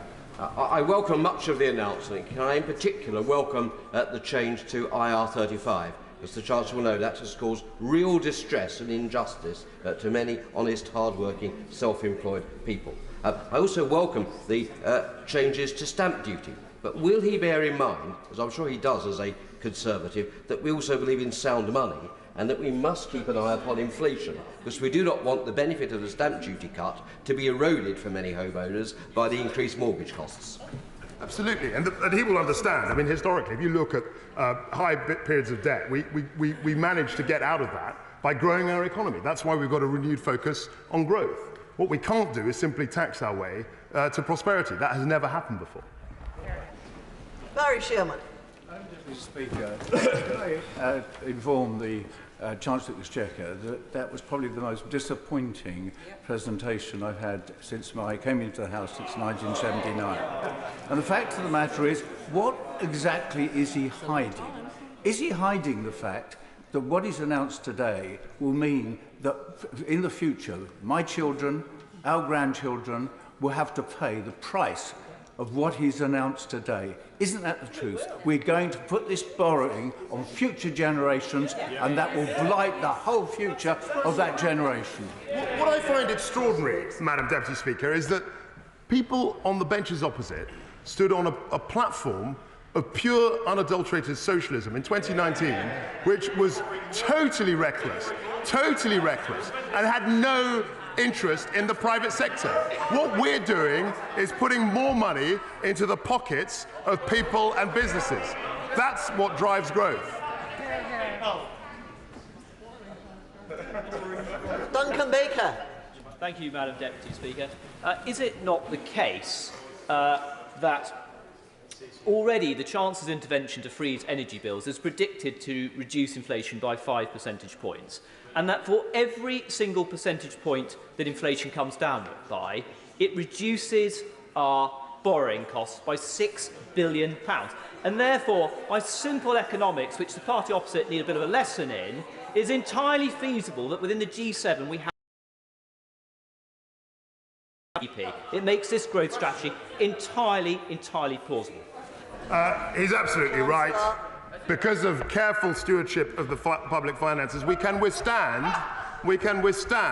the exogenous shocks represented by COVID-19 and Russia's invasion of Ukraine. We've got the second lowest net debt to GDP in the G7, and we will use our fiscal position, to help the most vulnerable in society. Rachel Maskell. Thank you, Madam Deputy Speaker. Since the Chancellor came to his feet, the value of the UK government bonds has plummeted, which will put the national debt into a serious crisis for generations to come. How is he going to mitigate that loss? Check it yourself. The markets react as they will, but the growth plan will very soon show that we're on the right course and that we're steering us to a more prosperous future. Madam Deputy Speaker, I welcome the focus on putting rocket boosters under Britain's brilliant technology sector in the Chancellor's budget. But those internet businesses are open 24/7. This is a deregulating government. I wonder if the Chancellor would look at deregulating Sunday opening hours so that we can compete on the high street just as we can compete on the internet. We've looked at this in the past. It was not without controversy, but I'd be very happy to hear his ideas on this subject. Hilary Benn. Thank you very much indeed, Madam Deputy Speaker. The Chancellor argues on the one hand that those on the lowest incomes, people on universal credit, should face the threat of their income being reduced further in order to boost economic growth, while on the other hand, he says to people already on the highest income, bankers, that they need an increase in their incomes through their bonuses in order to do the same. How on earth is that fair? Just a very basic lesson. We tax bonuses currently at about 50%, and that goes into public services, and it's absolutely legitimate to get more people into the labour market. That seems a reasonable thing to want to do. Virginia Crosby. Thank you, Madam Deputy Speaker. As Chair of the Anglesey Freeport Bidding Consortium, I am delighted with the announcement of new investment zones by the UK Government. Can the Chancellor say what this means for Ynysmore and its Freeport bid, especially with the deadline to submit by the 24th of November? Ynysmore has fantastic Member of Parliament in my honourable friend. And we are also not only focused on Freeport, but on nuclear, the future of nuclear. And Ynysmore represents a hugely exciting opportunity in that regard. Andrew Gwynn. So the Chancellor has admitted that the last 12 Tory years... But the real impact of this budget is that we are piling on debt for future generations. It's unaffordable, and if the Chancellor were a local councillor presenting this as a budget, his monitoring officer would be issuing him with a Section 114 notice, and his ministers would be calling in the commissioners. So the focus is on growth. As my honourable friend said, our net debt to GDP ratio is low compared to G7, and we are 100% focused on growing the economy so that future generations will be able to deal with the fiscal shocks that they have to deal with. That's what the purpose of this is. Sarah Brickcliffe. Speaker, getting through key infrastructure projects and the announcement of investment zones, whilst helping families and businesses with their energy costs, is key for people in Haben and Hassenden. But Lancashire has been announced as an area that can be an investment zone, but there are significant differences and problems between West Lancashire and East Lancashire. So could the Chancellor say whether it is possible for areas to have 2 investment zones in a county? Chancellor of the Exchequer. Absolutely. I mean, there's no reason why we can't have lots of different investment zones dotted around in lots of areas in the country. The DLUC Secretary is conversing, is engaging in conversations as we speak with various local authorities to see whether they can accommodate investment zones. Amy Callaghan. Thank you, Madam Deputy Speaker. I wasn't aware new legislation was introduced during a fiscal statement announcing a plan to this House to annihilate workers' rights during a statement framed at supporting our constituents and these very workers through the energy crisis is a new low even for a Tory government. I would say this government, but the faces change on these benches that often that I can't possibly say this government. I would ask if he would scrap these plans, but these are not the plans of a Chancellor. Isn't it the case that they're the ill-thought-out plans of a power-hungry Tory leadership candidate and they must be scrapped? Chancellor of the Exchequer. I didn't mention anything in my statement on workers' rights, and I've always been very focused on broader workers' rights, and no, the right to strike. No, the minimum service levels are absolutely crucial to make sure that the public is protected from militant trade union action. It's entirely fair. It's what happens in Europe, and we're 100% committed to that. Anthony Higginbottom. Thank you very much, Madam Deputy Speaker. And can I welcome the Secretary of State's focus on growth, which will allow businesses in Burnley and Padiham to grow and allow people to keep more of the money they earn. Following on from my honourable friend, the member for Hindburn, in East Lancashire, we stand ready to lead this country in aerospace, in cyber, in small modular reactors. So can I urge the Chancellor to look sympathetically on a bid from East Lancashire, and would he meet with myself and other East Lancashire colleagues and the leader of Lancashire County Council to talk about what an East Lancashire investment zone might look like? So, just to remind my honourable friend, the investment zone conversations are being very much led by the DLUC Secretary of State. I'm sure he will be engaging with the relevant councils, and I'd be very happy also to talk to my honourable friend about the opportunities that investment zones represent. Diana Johnson. Thank you, Madam Deputy Speaker. Can I just take the Chancellor back to his party's manifesto commitment around levelling up? And what I want to know is, the investment zones, will they actually tackle the need for real infrastructure investment? So, for example, if he's really serious about growth, the need for the rail electrification line to Hull, which was ruled out in his party's integrated rail plan just last November for the next 30 years. Will he look at that again if he's serious about growth? We're always looking at infrastructure projects and measuring their benefit-cost ratio. And of course, as far as investment zones are concerned, of course, they're naturally allied to key bits of infrastructure and they have to be coordinated. That's one of the purposes of what we're trying to announce. Mike Wood. Thank you, Madam Deputy Speaker. Investment zones have potential to make a massive contribution to levelling up for areas like Dudley South. But can the Chancellor reassure my constituents that the more liberalised planning regulations won't mean that communities have to sacrifice the precious green belt as the price for an enterprise zone? It's absolutely right. The whole premise and basis of the investment zone conversation is mutual consent. There has to be a mutual consent. They won't be imposed in any area. And absolutely, local residents will have, and councils will have a huge say in terms of how the investment zone develops. Jeremy Corbyn.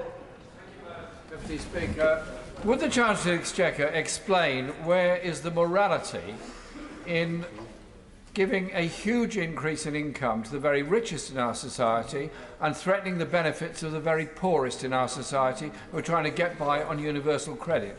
What estimate has he got of the levels of inequality that will exist in this country in 1 year's time and in 5 years' time as a result of his statement today? It is always our duty to help the most vulnerable in society. That's why we've had the energy intervention. That's why we had the COVID-19 pandemic intervention. But also, it is incumbent on the government to try and seek to enable growth. And that's what we're focused on too in this plan. Sean Bailey. Thank you, Madam Deputy Speaker.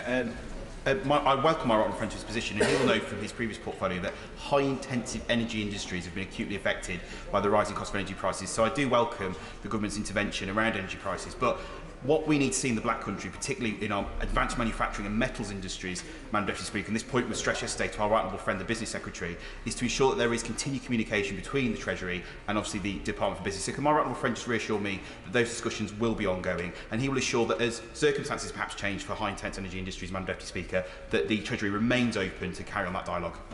He will appreciate that as BEIS Secretary, I was very focused on energy-intensive industries. I did engage Treasury colleagues then, and now I am in the Treasury. I'll be very happy to engage BEIS colleagues on this pressing issue.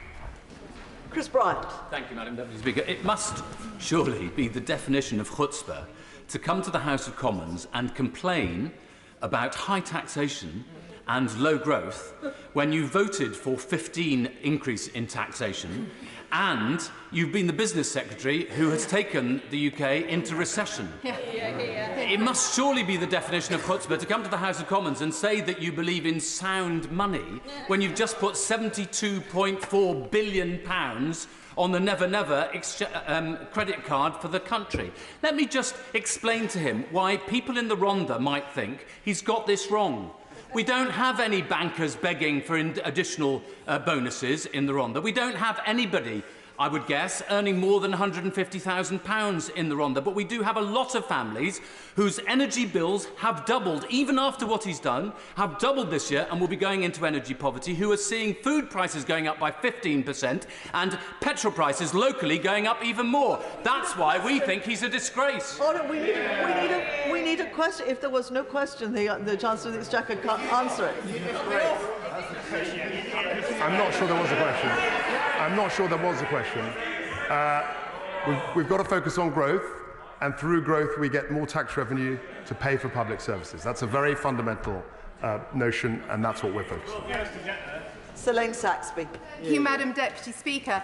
I warmly welcome my right honourable friend's focus on productivity. Will he also be using fiscal levers to tackle the productivity of housing stock in tourist locations like my North Devon constituency, which sees winter ghost villages as second homes and holiday lets sit empty, resulting in local businesses having to close and endless businesses unable to recruit their good jobs as there is nowhere to live? I'll absolutely be focused on that. I'd be very interested to hear more detail in a conversation with her to discuss what more we can do to free up the property market. Gavin Newlands. Thank you very much, Madam Deputy Speaker. And with your forbearance, I'd like to pass on to the House the sad news of the passing of my predecessor, Jim Sheridan. He diligently served the constituents of Paisley North and Remshire West, then Paisley and Remshire North for 14 years, and I'm sure the whole House's thoughts are with his wife Jean and his family and friends. Now, Madam Deputy Speaker, Jim and I didn't agree on everything, I think it's fair to say, but I'm certain that he and I would certainly agree wholeheartedly on the Chancellor's shameful and regressive statement. Workers' rights were important to Jim, as they are to me, so the further attack on those rights announced today is to the Chancellor's shame. But he spoke of the riddle of growth, so I wonder if he could riddle me this. How is it that giving bankers yet more millions drives economic growth, but giving those on benefits a fair deal or those on low wages a cost of living pay increase drives inflation? Just before I call the Chancellor of the Exchequer to answer the question, may I, on behalf of the whole House, pass on to the family of Jim Sheridan, who was a much respected Member of Parliament here for a very important constituency, the condolences of the whole House. Chancellor of the Exchequer. I'll say very quickly that if bankers are working in London, they are taxed in London. If they move out of the UK, they're taxed elsewhere, and we don't see a penny of tax revenue. The City of London, the financial services, not just about the City of London, it's about Edinburgh, it's about a whole range of other countries, or other towns, have to be at the top, at the apex of the financial system, global financial system. We've got to attract the talent, and we can tax it, and that tax revenue is used to public services. Craig McKinley. Deputy Speaker, can I offer my, absolute congratulations for the Chancellor's growth plan. And he will know that my interest is in tax. The Register of Members' Interest will show that. And I'm delighted that we're seeing lower taxes and simpler taxes. And I think it would be fair to say that this party's inheritance of saying we're a party of low taxes had become somewhat opaque and confused over recent years. I wondered if he would agree with my very simplistic summary of what he is saying today, that this party believes in taking a smaller percentage out of a bigger pie rather than the state nicking more out of a static and diminishing pie, which seems to be the message of the party opposite, except for the DUP, of course. I mean, we openly repudiate a socialist vision of society. We don't believe that the state should take more and more of people's income. We think that people should keep more and more of their earnings. Nick Smith. Thank you, Madam Deputy Speaker. The Chancellor has sacked his Permanent Secretary, muzzled the Office for Budget Responsibility, and is man-marking the Governor of the Bank of England. His freewheeling ideology is crushing dissent. So can I ask the Chancellor, will the Governor of the Bank of England still be in his job by Christmas? The Governor of the Bank of England is entirely independent, and I have to say to the honourable gentleman that we actually have struck some very good relations. We speak regularly. I think that's a good thing. He might think that's man-marking. I think it's very cordial. And we're exchanging ideas. And that's what we intend to do. Nick Fletcher. Madam Deputy Speaker, and I welcome my honourable friend into his place. After decades of neglect and low aspiration under local opposition control, on behalf of the whole of Doncaster, I welcome this statement. If Peel Holdings today do the right thing, we will have saved our airport, and with low taxes at airports, an investment zone and a grant from BAYS for the Advanced Manufacturing Research Centre, Aspiration Doncaster can be achieved and levelling up will be delivered. So will the honourable member please meet with me and look at all the opportunities that are available from this statement for the people of Doncaster? I'd be very happy to meet with my honourable friend and discuss the opportunities represented by investment zones and other of our policies. Matt Rodder. Thank you, Madam Deputy Speaker. The Chancellor has clearly put the interests of large energy firms ahead of those of families and small businesses. Isn't that why he's unwilling to publish the OBR's report? That isn't true at all. We've actually intervened in a way that no government has done to protect people from gas price spikes. We've also focused on expanding supply. So I'd like to ask members opposite their view on North Sea oil, North Sea gas. We're actually expanding that, and that's something that we're proud to do, to expand capacity to reduce prices. Jane Hunt. Thank you, Madam Deputy Speaker. May I first of all congratulate my right honourable friend, the Chancellor, on an excellent speech and real focus on growth for this country. We are a nation of small businesses, both people who own those businesses and the employees who work there. And you've really, really listened, I would say, Chancellor, to those small businesses and understand the issues that they're facing. Given you've achieved all of this in only 2.5 weeks, I'm wondering if you could. I'm wondering if the Chancellor could let us know the likely timescales, and could they be just as quick on the repeal of IR35 and business rates reviews. Thank you. I think we made announcements on IR35. I made an announcement this morning. I'd be very interested to hear her ideas on business rates, because that's an ongoing conversation, and I used to hear that the whole time when I was PPS to the Chancellor 5 years ago, and also as Chancellor, as you say, as she says, for 2.5 weeks. Wendy Chamberlain. Madam Deputy Speaker, I'd like to know how this Conservative plan for growth is going to help unpaid carers, who Carers UK estimate deliver £500 million worth of care a day. While I've been speaking to constituents in North East Fife about my carers leave bill, it's clear that carers allowance prevents people from working. So given that the Chancellor has failed to ensure or clarify whether we're going to see inflationary increases for benefits, will they at least look at ensuring that they don't impact with other benefits, or at the very least allow people to work more before their carers allowance is impacted? Yeah, we're always looking at ways in which we can encourage people who are helping the most vulnerable in society do what is a critically important job. We're always looking at ways how we can improve that. Dr. Ben Spencer. Thank you, Madam Deputy Speaker. What's been announced today is more than just a fiscal event. It's a vote of confidence in Britain. A statement to the country that we can grow, we can aspire, and we can achieve. Rather than wilt in the face of our challenges, we can and we will flourish. Does my right honourable friend agree? He's absolutely right. He's absolutely right. We have a dynamic population, highly skilled people, and our job in government is to empower people to grow and to achieve and to thrive in the way he suggested. Neil Griffith. Thank you very much indeed, Deputy Speaker. Well, during the last 12 years of Tory government, public services have been cut to the bone and are now facing rampant inflation and escalation of costs. So following his announcement, what reassurances can the Chancellor give that there will be no real terms cuts to the budgets of our public services? I'm not going to make any statements about a budget here this morning. Jerome Mayhew. Madam Deputy Speaker, without growth, government just becomes an exercise in rearranging the deck chairs. So I absolutely welcome this unashamed focus on growth, because as the Honourable Member for Runnymede and Weybridge said, it's a vote of confidence in the future of our country. Let's look at the Western Link Road in my constituency. Does my right honourable friend agree that the decision to accelerate that project is exactly the kind of enabling infrastructure investment that helps local communities and unlocks local economic growth? My honourable friend is absolutely right. By accelerating infrastructure projects, we can generate economic growth, we can generate achievement, we can infuse the supply chain and actually get Britain moving again. Marion Fellows. Madam Deputy Speaker, we want this country to be an entrepreneurial, share-owning democracy.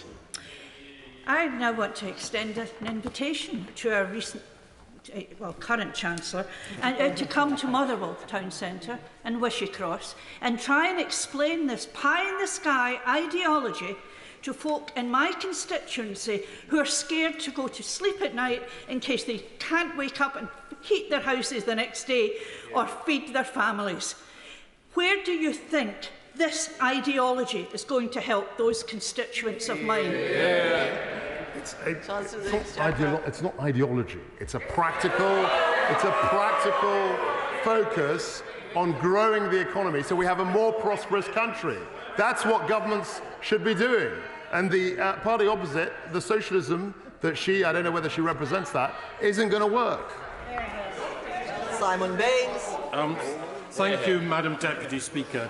Could I congratulate my right honourable friend on his focus on growth in his statement? And would the government consider a cross-border investment zone on the Welsh borders covering North East Wales, where my constituency of Clwyd South is located, and part of North West England, given the very close economic interrelationship between the two areas? Chancellor of the Exchequer. As I've said to other colleagues, the DLUC Secretary of State, my right honourable friend, is very much engaging with local councils on where these investment zones can be located. But I'd be very happy to speak to my honourable friend about looking at possibilities where we could locate investment zones in the region he suggested. Matt Western. Thank you, Madam Deputy Speaker. Since people close to the Treasury started trailing details about this mini-budget over the last 10 days, sterling has lost 5% in value against the dollar. Hasn't he just fired the starting gun on a run on the pound? I know it's fashionable for members opposite to talk down Britain and talk down, and they're showing. I have to say they're showing an extraordinary interest. They're showing an extraordinary interest in the gyrations of markets. What will improve market sentiment is strong growth and a Britain that's open for business, and that's exactly what we're trying to achieve. Scott Benton. Thank you, Madam Deputy Speaker. Thousands of my constituents will welcome this statement, which will see the average working family in Blackpool over £1,500 per year better off through the combination of tax cuts and the energy price guarantee. They'll also welcome the opportunities this could present for jobs and investments in the new enterprise and investment zones. How quickly can we roll one of these out in Blackpool? I'd be very interested to have a conversation with him about this and also refer him to my right honourable friend, the DLUC Secretary of State. He's engaged with these conversations as we speak. Clive Betts. Thank you, Madam Deputy Speaker. So after 12 years of failure, the answer apparently is to first of all blame workers and their trade unions, and then to blame the planning system, the system they've been responsible for the last 12 years. Will the Chancellor explain with regard to these new investment zones, which sound rather similar to the failed enterprise zones of the 1980s, what planning requirements are going to be abolished? Will that include the abolition of the requirement to build affordable homes for those that can't afford to buy? And has he done a detailed cost-benefit analysis of the proposals? If so, will he put that assessment in the library by the end of today? The investment zones, as I said, the core principle of them is consent. They won't be imposed on people. And actually, the enterprise zone, as I look at places like Canary Wharf, there were successes. There have been successes of the enterprise zone, and I think the investment zones also will be successful and look back fondly. Aaron Bell. Thank you, Madam Deputy Speaker. Could I welcome my right honourable friend, the Chancellor's statement? But more than that, could I welcome the clarity of his philosophy? We cannot tax our way to prosperity. We need economic growth. And can I also welcome the principle that my Newcastle underlying constituents will get to keep more of their own hard-earned money, both through the national insurance cancellation and through income tax? And could he set out how much better off a typical £30,000 a year earner will be because of the measures he set out today? There'll be hundreds of pounds better off. The 1p rate is a £330 benefit. The energy intervention is roughly £1,200 per household. People all across our society will benefit from this approach that we're adopting. And as my honourable friend reminded the House, and the socialists never have understood, you cannot tax, Madam Deputy Speaker, you cannot tax your way to prosperity. Seema Malhotra. It's already clear that this desperate bid for an economic bounce after a decade of failure is not based on a plan for growth, but a wing and a prayer that if the rich get richer, then all will be well.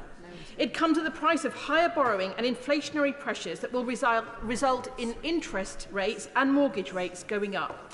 So as he brings in large tax cuts for the already well-off, what is his message to his mortgage-paying constituents and mine, stuck on high interest rates, particularly those who are mortgage prisoners with SVRs they cannot change, who will be seeing their mortgage payments rise further and faster with his policies threatening the very home ownership he says he supports? So the stamp duty nil band doubling is helping people buy a home. In her constituency and mine, there is an increase in the threshold as around the country, but that will help lots of people buying a home. The energy intervention will help her constituents and my constituents. and the reduction in the basic rate will also help many of her constituents.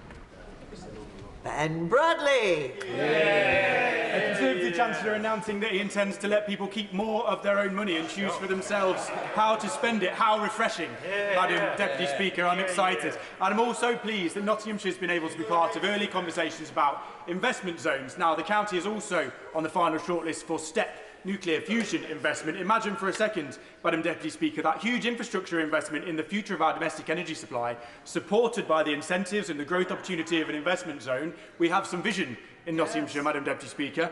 It will require government departments to talk to each other. Can the Chancellor help? Absolutely. We fully intend, while I'm in the Treasury, certainly to talk to departments to deliver the vision that I know he's driving in his constituency. Chiomura. Thank you, Madam Deputy Speaker. Newcastle paid a very heavy price for Conservative austerity economics. Wages cut, public services slashed, growth stifled, businesses closed, good jobs lost. We were told there was no money to invest in the North East regional economic growth. Now, he is borrowing billions to gamble on tax cuts for the rich and boosting oil companies' profits. Still, working people are expected to foot the bill. So will he apologise to my constituents for making them poorer and expecting them to pay for it? So the tax cuts we've announced, I've announced, affect everybody who pays tax, and they will affect many people in her constituency. And I'm very, very pleased that through levelling up, we are now focused particularly on driving growth right across our country, particularly with investment zones. I look forward to the investment zone. Joanna Cherry. Thank you, Madam Deputy Speaker. I'm sure many of my Edinburgh South West constituents will agree with me that threatening the low paid with sanctions while ensuring that bankers can get bigger bonuses is not a moral way to go about creating growth. Before the Chancellor says that Edinburgh will somehow benefit from this, can I assure him that most of my constituents that work in the financial sector will not benefit from these bonuses? But not content with doing that, he's also attacking the right of low-paid people to strike to get better pay and conditions. Now, the European Court of Human Rights has recently reaffirmed that under Article 11, the right to strike is a fundamental human right. So can the Chancellor answer me this question?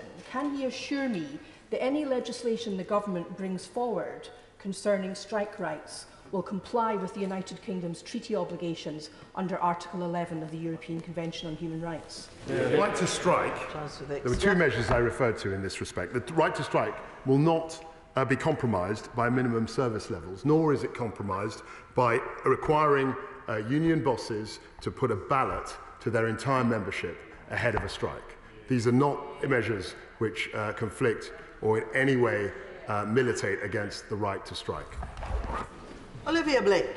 Thank you, Madam Deputy Speaker. This is a budget and it should have been treated as such by the Chancellor. It is the budget which is lining the Savile Row pockets of their friends and allies in the city and their funders in the city too. Who's paying for this? Is it the oil companies making millions and billions?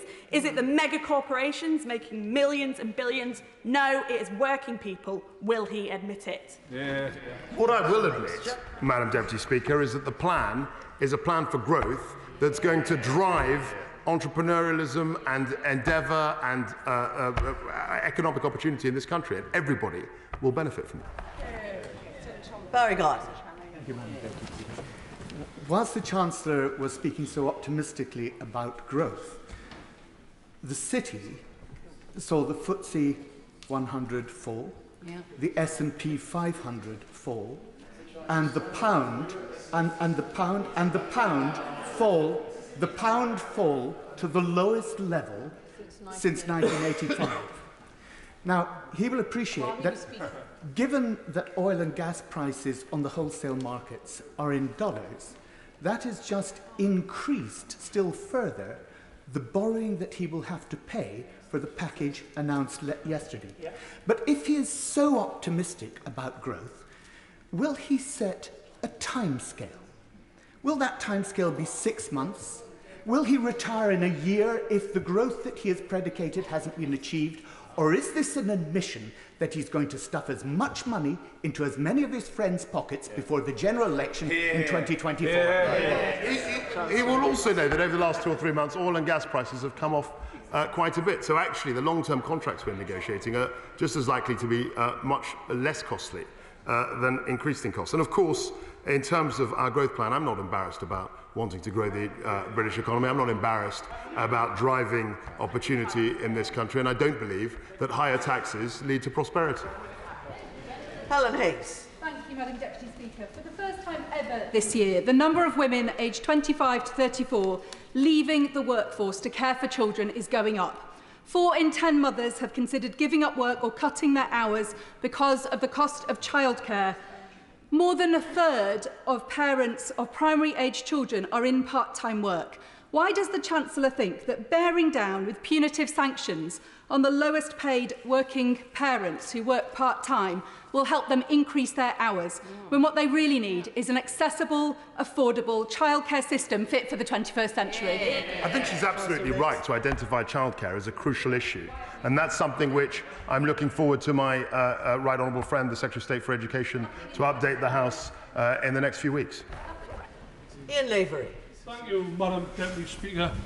Within seconds of the Chancellor's financial statement, he declared war on the trade unions. He declared war on those less well-off in society, those on universal credit. At the same time, scrapped the cap on bankers' bonuses. That's ideology. That's ideology unfettered. Can the Secretary of State say who will benefit most from the huge financial intervention today? Will it be someone on a salary similar to the right honourable gentleman, or someone like in my constituency, a two-parent family with 2 kids who are having to use or having to claim universal credit to top up their income? So the energy intervention will help all his constituents deal with higher energy costs this winter, and the reduction in the basic rate, which we've pulled forward 1 year, will also help people to the tune of £330 a year. That's a broad swath of our countrymen and women. Barbara Keeley. Thank you, Madam Deputy Speaker. One group who never get a mention in fiscal events from this government are millions of unpaid family carers. Yeah. There's no increase here for their miserly £67 a week carers allowance. If they work part-time, as we've already heard from other colleagues, this government is threatening them with sanctions if they don't increase the hours they work. Cost of living help? Only £150 to help disabled people and their carers. That won't even scratch the surface. So I asked the Chancellor what his plan with tax cuts for the highest earners says to those who do that vital work of caring for vulnerable and disabled people. He told the Honourable Member for North East Fife earlier that he wants to take opportunities to help them. He hasn't taken an opportunity to help them. Yeah. We have. I mean, 2 measures. We've reversed the national insurance increase, which was a tax cut for 28 million people, worth £300 a year. We've also brought forward the reduction, 1p reduction in the basic rate to 19p, which is also helping people to the tune of £330 a year. That's help to lots and lots of our constituents. Chris Law. Thank you, Madam Deputy Speaker. I'm actually quite astonished because I don't think I've received a single letter from any constituents that are saying, from a fat cat or energy oligarch or of the richest 1%, please help us with the cost of living. However, what I have had is a bag full of constituents write to me about the cost of living and what help there would be in this package, those of which the most vulnerable in our society are the disabled. It seems that given where we're at just now, disabled are having to choose heat over eat, they're losing out in therapies, and the Multiple Sclerosis Society next week will be publishing a report which will show that 40% are going into a real deep crisis this winter, and not a single package has been announced. So can I ask the Chancellor of Exchequer, what package are you going to put forward for the disabled people in our society that we all care for, yet not a single word is in this budget? We do care for the most vulnerable in our society. That's a duty of government. That's a moral duty of government.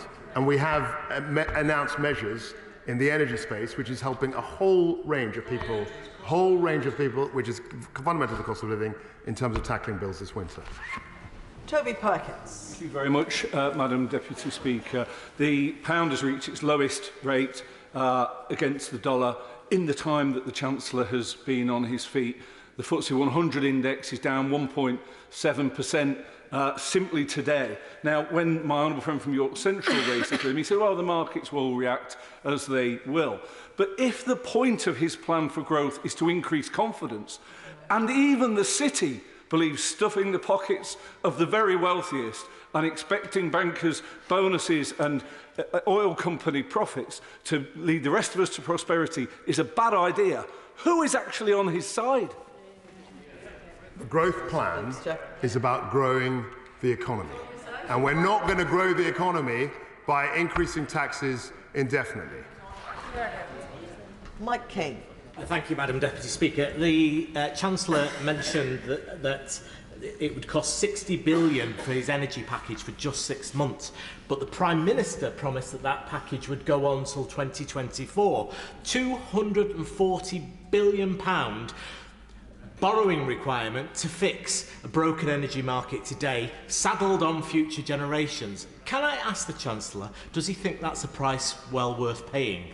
So I think he's got the mathematics slightly wrong. The business support is 6 months, and the household support is for 2 years. So those are two things that need to be disaggregated. And of course, in terms of long-term pricing, nobody in this room, nobody in the world has any idea what the forward price will be or what the price will be in 2 years. So it would be misleading to put a price on that. Dr. Philippa Whitford. Thank you very much, Madam Deputy Speaker. Not just the American president, but the dogs in the street know that trickle-down economics doesn't work. Hear, hear. What this statement does is push money into the pockets of bankers in the City of London and big fossil fuel companies. It will kill high streets. It will take money away from local economies, and to depend the entire UK economy on one big city while strangling everywhere else is the opposite of levelling up. This document claims on page 32 that the price cap of £2,500 will bring down the average household bill to £2,500. That's still £600 more than it is now, and double what it was in January. So what will the Chancellor do to help people right now, and will he particularly cut VAT on fuel, as Germany has done? The investment zones and our ability to motivate, incentivise investment is going to help a whole swath of communities across the UK. The reversal of the national insurance tax and the bringing forward of the 1p reduction also will help thousands and thousands, if not millions, of our constituents. Dan Carden. Thank you, Madam Deputy Speaker. The UK is already a deregulated, low-tax economy with the most draconian workers' rights in the whole of Europe, in which the richest are well rewarded. It would be bizarre if it wasn't after 12 years of a Tory government. But what that has not led to is the transformation of skills and training across the workforce. It's not led to rising wages, which are still less in real terms than they were before 2010. It has not lifted children out of poverty, and it's left us ranking 150th in the world for the investment that the Tories always talk about it. Can I ask the Chancellor a very specific question? Will he accept this fact? There is no correlation whatsoever between tax burdens and prosperity across high-income countries. I don't accept his proposition that the level of tax is immaterial. I don't accept that. I don't believe that we can just tax our way to prosperity in the way that the socialists claim. And I absolutely reject the idea that tax doesn't incentivise economic activity. Paul Blomfield. Thank you very much, Madam Deputy Speaker. After 12 years of Conservative economic failure, the Financial Times reported earlier this week that those on the lowest incomes in the UK are much poorer than their counterparts across the rest of Europe. 20% below Slovenia, for example, while those at the top are among the wealthiest. Now, the Prime Minister has said she doesn't believe in redistribution. The measures announced today suggest he does, but in the wrong direction, taking from those who have least and giving to those who have most. Does he not recognise that the British people will see it exactly for what it is? What I do recognise is that socialism and high tax doesn't work. And he and others have stood 4 times on a socialist platform. The British people have rejected them 4 times, and if they go back to their socialism, they will be rejected once again. Tonia Antoniazzi. Today we have heard the promise of accelerating energy infrastructure. Since I have been in this place, every MP in South Wales has been asking and demanding for a tidal lagoon in Swansea Bay. Now, will the Chancellor make that commitment to work with Welsh Government and Swansea Council to make tidal energy, green energy in this country a reality? So I've done a lot in that regard, actually. We had a ring fence for tidal marine energy, and there is a project in Scotland which is focused on that. The lagoon project she mentions, I looked at and wasn't at the time value for money, but I'm open to the concept.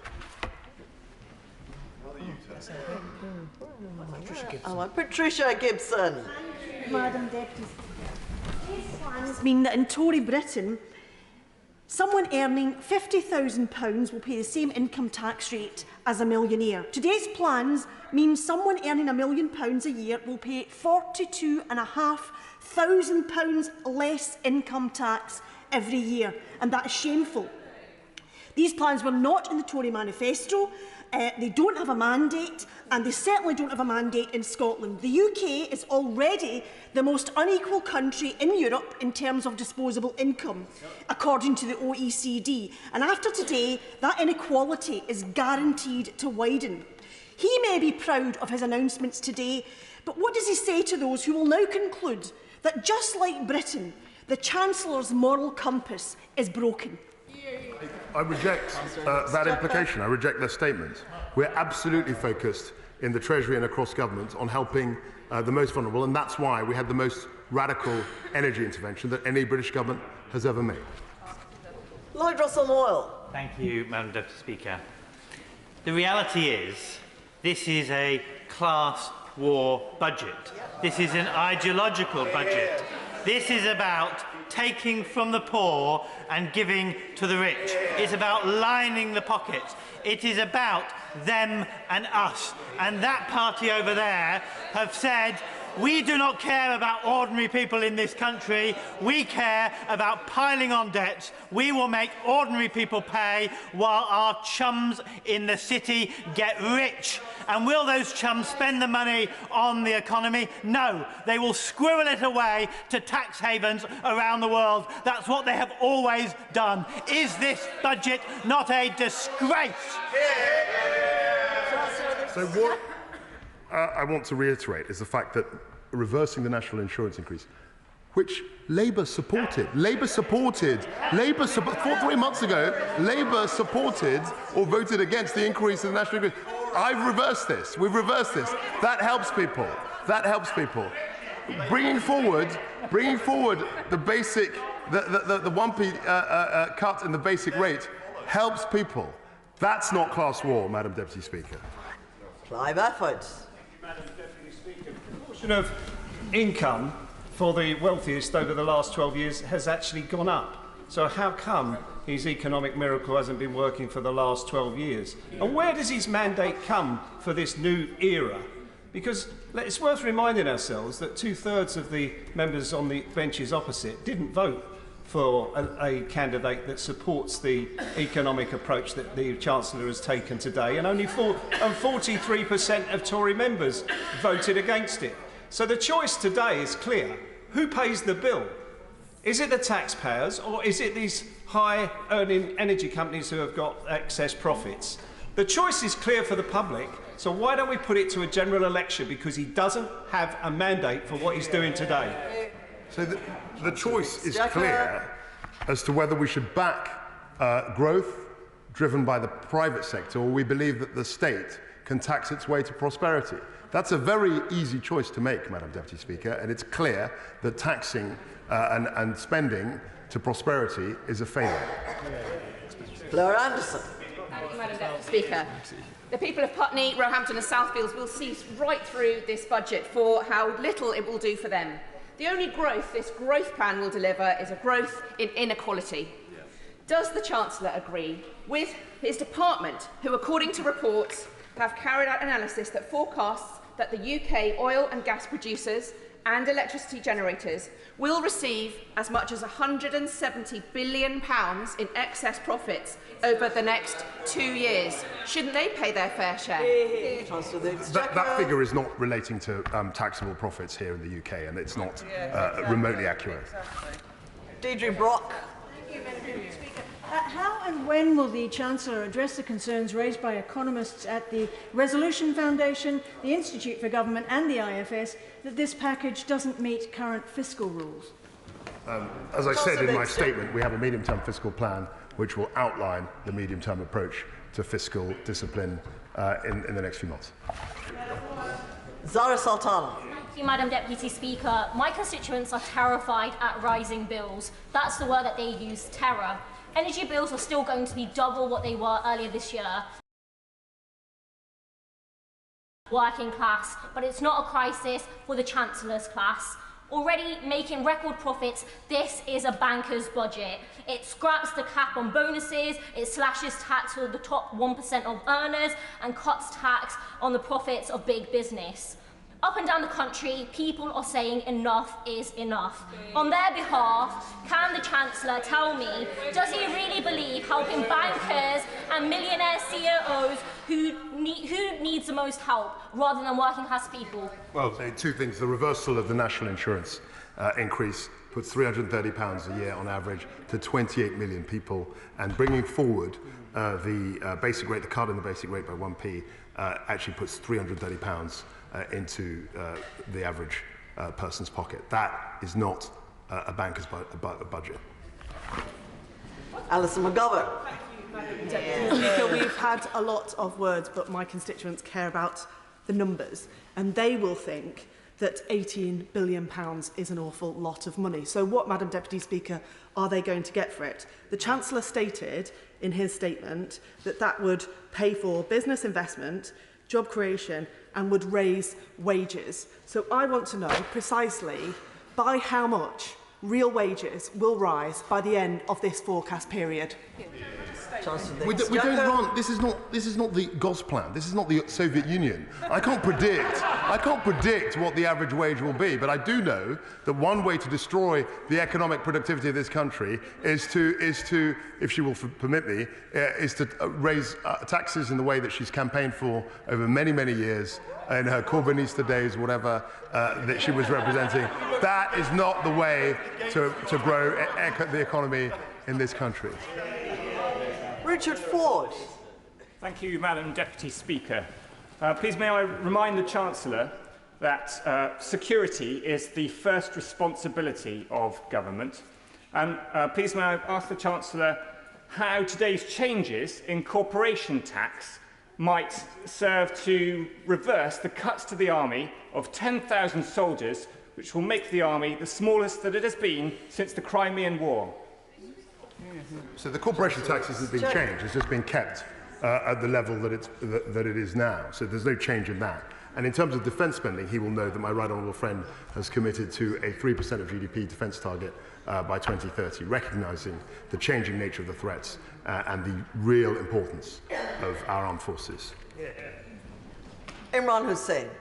Thank you, Madam Deputy Speaker. The Chancellor this morning promised new laws to speed up the building of major infrastructure projects. So can I take from him that he's actually fully behind the Prime Minister and her promise to build the biggest infrastructure project in my constituency, the Northern Powerhouse Rail? And can I expect to meet with him soon after conference recess to immediately discuss plans to build it in full, including the Bradford stop? I'll be very happy to meet the honourable gentleman to discuss infrastructure projects. We published a list of things that we want to accelerate, but infrastructure projects clearly are critically important to the growth plan. So I'd be very happy to meet him at a time which is convenient. Patrick Brady. Thank you, Madam Deputy Speaker. Can he just be clear with the House that the £2,500 figure for energy bills is for the typical or average household, and in fact many non-typical and non-average households will continue to pay more, and they will often be people with the greatest needs and in the greatest needs, and they will continue to pay more and just to the energy market, including sorting out prepayment between gas and oil prices. Yeah, I think he's absolutely right to say that in terms of the energy market, we do need to look at how it works. It's openly discussed, the fact that the gas price actually determines the electricity price, where actually a lot of our electricity generation is non-fossil fuel based. It's based on renewables, and that's work that I commissioned in Bays that I hope to see completed very soon. Chris Stevens. Madam Deputy Speaker, what message does the Chancellor have for working people today who are having to utilise food banks, now considering utilising warm banks, and at Christmas time will have to utilise toy banks, whilst at the same time his government plans to introduce legislation to drag out pay negotiations, which will drag on for months, leading to the stagnation of wages? Isn't the SUC correct when he described his statement as a full frontal assault on working people in Scotland? It's nothing of the kind. What people will benefit from is a reversal of the national insurance increase, the acceleration, the bringing forward of the 1p cut in the basic rate. That's what millions, tens of millions of people in this country will benefit from. Sarah Jones. Deputy Speaker, a young adult asked me yesterday whether I really believe that things in our country could get better, which is in the direct opposite of my young adulthood, where it didn't occur to us that things would get worse. What is it about 12 years of Conservative government that have caused such poverty of hope? And what is it about this tired set of ideas that have sent the markets crashing that is going to work when all the other ones have failed? We're focused on growth, Madam Deputy Speaker, and it's through growth that the young person that she spoke to is going to get more opportunities and more benefits and actually have a much better funded public sector. Richard Berger. Thank you, Madam Deputy Speaker. Tax cuts for the richest, bigger bonuses for bankers. This is the classic trickle-down con trick. The wealth won't trickle down. In fact, it will be sucked up into fewer and fewer hands. So won't the Chancellor admit that that is what this is designed to do? That the Tories are acting like Robin Hood in reverse, taking from the poor and giving to the rich? And isn't that appalling at this time when people across the country, people out there, are really suffering during this cost of living emergency? So there are three big measures which are helping people up and down, millions, tens of millions. Firstly, the energy intervention announced by my right honourable friend last week, the reversal of the national insurance planned increase, and of course the acceleration, the bringing forward of the 1p cuts in the basic rate. He should be welcoming those measures and not playing to the gallery with his tired old socialist rhetoric. Lyra Hobhouse. Thank you, Madam Deputy Speaker. Access to dentists has reached a catastrophic low. 1 in 5 people are resorting to DIY dentistry, with shocking stories from many of my Bath constituents. The only way to get a dentist appointment now is going private, which costs far more than any tax cuts will offset. How will the tax cuts today offer my Bath constituents proper access to the dental care they need? Well, what the growth plan will do is mean that as we grow our economy, we can get more tax revenue to pay for vital public services. That's a key part and a key rationale of the plan. Margaret Ferrier. Thank you, Madam Deputy Speaker. I congratulate the Chancellor on his appointment. Family-owned Equis Ice Cream in my constituency has been struggling with soaring energy bills. This century-old company will miss out on the government's support because their energy contract was renewed one day before the arbitrary cut-off following the collapse of their supplier.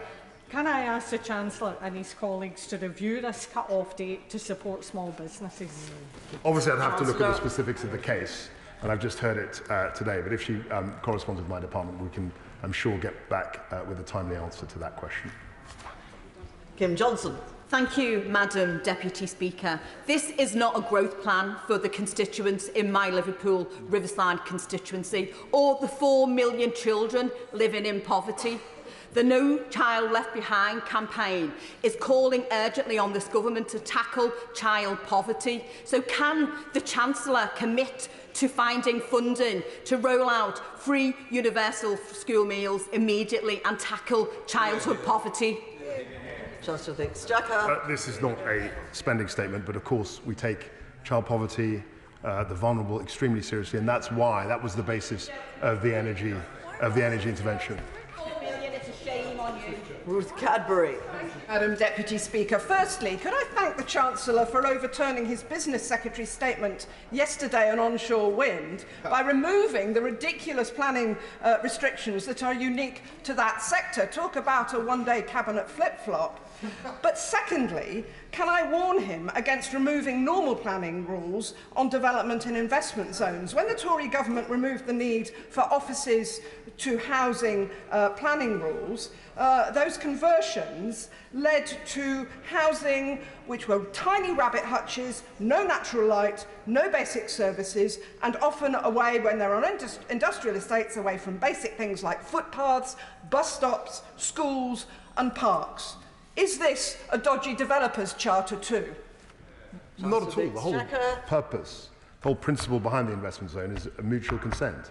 No investment zones will be imposed in any areas, and it'll be very much up to local councils to work out which are appropriate sites for the investment zones. It's a cooperative exercise which will not be the developer's charter that she describes. Christian Wakefield. Thank you, Madam Deputy Speaker. We were promised a big bang by the Chancellor. Instead, we've barely got snap, crackle and pop. Madam Deputy Speaker, we've got tax breaks for rich, whilst he tells the next generation to pay off a debt that he is piling up. Truly the Chancellor of sound money. The Resolution Foundation said that the poorest 10% of households will gain all of £11 from his budget. That isn't a budget, of course. He is also raising the cap on bankers' bonuses while threatening to cut benefits for 120,000 people on universal credit. Why is he not looking out for those who are struggling the most and instead acting as the Chancellor for fracking donors and bankers? Chancellor of the Exchequer. Well, it's nice to see him in his place on the other side. In splendid isolation there. But I would remind him that the measures relating to national insurance and the basic rate do actually help the vast number of constituents on both sides of the House. Richard Thompson. Thank you, Madam Deputy Speaker. I wonder, what does it say about the government that at the height of a cost of living crisis, we appear to have a Chancellor who's putting pressure on the Governor of the Bank of England to increase interest rates, presumably on the basis that he considers that there's too many people right now have got too much money in their pockets? And what also does it say about the priorities of the government, I wonder? Of all the groups that the government has rushed furthest to help, it's bankers suffering the indignity and privations of only being able to qualify for bonuses double their salary. We have an economic historian for a Chancellor. Isn't the legacy of today's statement going to be that for tens of millions of households of the length and breadth of the UK, he's going to make any notion of a fair economy history? Chancellor of the Any Exchequer. cursory look at the history of this country shows that the way to deal with debt, the way to deal with cost of living issues is to grow the economy. And that's why we're 100% focused on that. Beth Winter. Thank you, Madam Deputy Speaker. As the TUC has pointed out, the Chancellor has said that we've been far too focused on redistribution and not on growth. But here he's been this morning making announcement after announcement that redistributes to the wealthy, lining the pockets of the bankers and the fossil fuel companies. People in my constituency of the Cynon Valley, indeed millions of people up and down the country in receipt of public pay, in receipt of social security benefits and pensions have never benefited from any form of redistribution under this Tory government. All they've experienced is pay freeze, benefits cap and a freeze on the triple lock. Isn't it the case, as the overwhelming evidence does show, that the only thing that is growing is people's debt, people's energy bills, and sorry? Keep going. Order! I think the Honourable Lady's probably got the message that she's taking too long, but I can't blame only the Honourable Lady because lots of people have taken too long. I've been quite lenient because we've got plenty of time today, but, you know, there's still a question of courtesy. For the majority of people in the neoliberal economic... Order! When I politely asked the Honourable Lady to just put her question, can't she just put her question? Has she put it? Because I didn't hear it. It wasn't clear what the question was, but if she's suggesting that we haven't helped people with this growth plan, I would just gently remind her that the energy intervention helps nearly everybody. The reversal of the national insurance increase helps 28 million people and gives them £330 a year, and accelerating the cut, the 1p cut in the basic rate, also gives £300 a year to the average worker. These are substantial benefits, which I'm sure her constituents will appreciate. Helen Morgan. Thank you, Madam Deputy Speaker. I think today's statement has shown that the Conservative government is out of touch with rural Britain. The Rural Services Network have said that people in rural areas face significantly higher costs, partly due to being reliant on private transport and partly, as we've discussed in the House, on off-grid heating, and that they earn much less than their urban counterparts. So can the Chancellor explain to me how today's budget will help people living in rural areas? I think she does well to raise this issue, because clearly people affected who benefit from a limit to the price of electricity don't cover people in rural areas who are off the grid, and that's why my right honourable friend, the Business Secretary, has announced some measure of support, and we're also looking at other ways that we can help people in the way that she's described. Peter Grant. Thank you, Madam Deputy Speaker. I'm very proud of the fact that Glenrothes was the first town in any of our 4 nations to be recognised by the Living Wage Foundation for its progress towards becoming a living wage town. That's a proper living wage, not the Chancellor's pretended kiddie on one. The Living Wage Foundation have recently confirmed that the proper living wage needs to increase by over 10% just for people to stand still. Now, I know that Fife Council, other public bodies and the many private businesses that act as their suppliers are very keen to continue to pay that fair living wage to all of their workers. So will the Chancellor confirm today that the public spending budget, will guarantee adequate funding so that responsible public sector employers can continue to pay a fair wage to essential workers, or does it expect key workers to survive on rounds of applause for another 12 months? Yeah. Chancellor, we've made lots of progress in terms of the fair wage. Also, I might add that the national minimum wage is something that we've increased, and we've always sought to protect the most vulnerable in our society. Kirsty Blackman. The Chancellor seems to believe that there are 2 fundamentally different groups of people in these islands, 2 classes, if you will.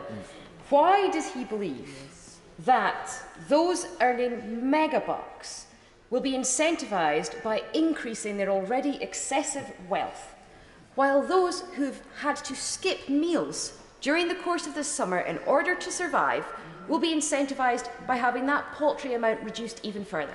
It's a complete misrepresentation or willful misunderstanding of our position. What we've done in the growth plan is protect millions and millions of vulnerable people. We've allowed them to keep more of their own money. I know she's not necessarily in favour of that. And we want to drive growth and entrepreneurialism in our economy. And finally, the prize for perseverance and patience goes to Ian Byrne. Thank you, Madam Deputy Speaker. We have a budget for the 1% by a grim, bankrupted Thatcherite Tribute Act. 1 in 3 in my great city are in food poverty now. I have constituents unable to put the heating on, take a hot shower, put a meal on the table, at the current levels, which was mentioned before, will double from January. This does absolutely nothing for them. So will the Chancellor actually focus on the people who are facing this humanitarian disaster across all our communities, instead of playing to the rich bankers who bankroll his party? And will he sit down and meet with me and discuss how a right to food could right some of these wrongs in society? Excellent. Chancellor of the Exchequer. I'm always, as a minister, I've always been open to colleagues on both sides of the houses. People have spoken to me. I sometimes, regrettably, have some of my conversations leaked to the press, but I'd be happy to speak to him on an issue of concern to his constituents. Thank you. In a moment, I will call the Chancellor of the Exchequer to move the provisional collection of taxes motion. Copies of the motion are available in the vote office. In accordance with Standing Order number 51.2 on Ways and Means motions, a Minister of the Crown may, without notice, make a motion for giving provisional statutory effect to any proposals in pursuance of Section 5 of the Provisional Collection of Taxes Act 1968. And the question on such a motion shall be put forthwith. I call the Chancellor of the Exchequer to move the provisional collection of taxes motion formally. Move formally. The question is the motion on stamp duty land tax reduction as set out in the provisional collection of taxes motion. As mayors of that opinion say aye. Aye. Of the contrary, no. I think the ayes have it. The ayes have it. Thank you. That concludes proceedings on the Chancellor's statement. Thank you. Well done. Well done.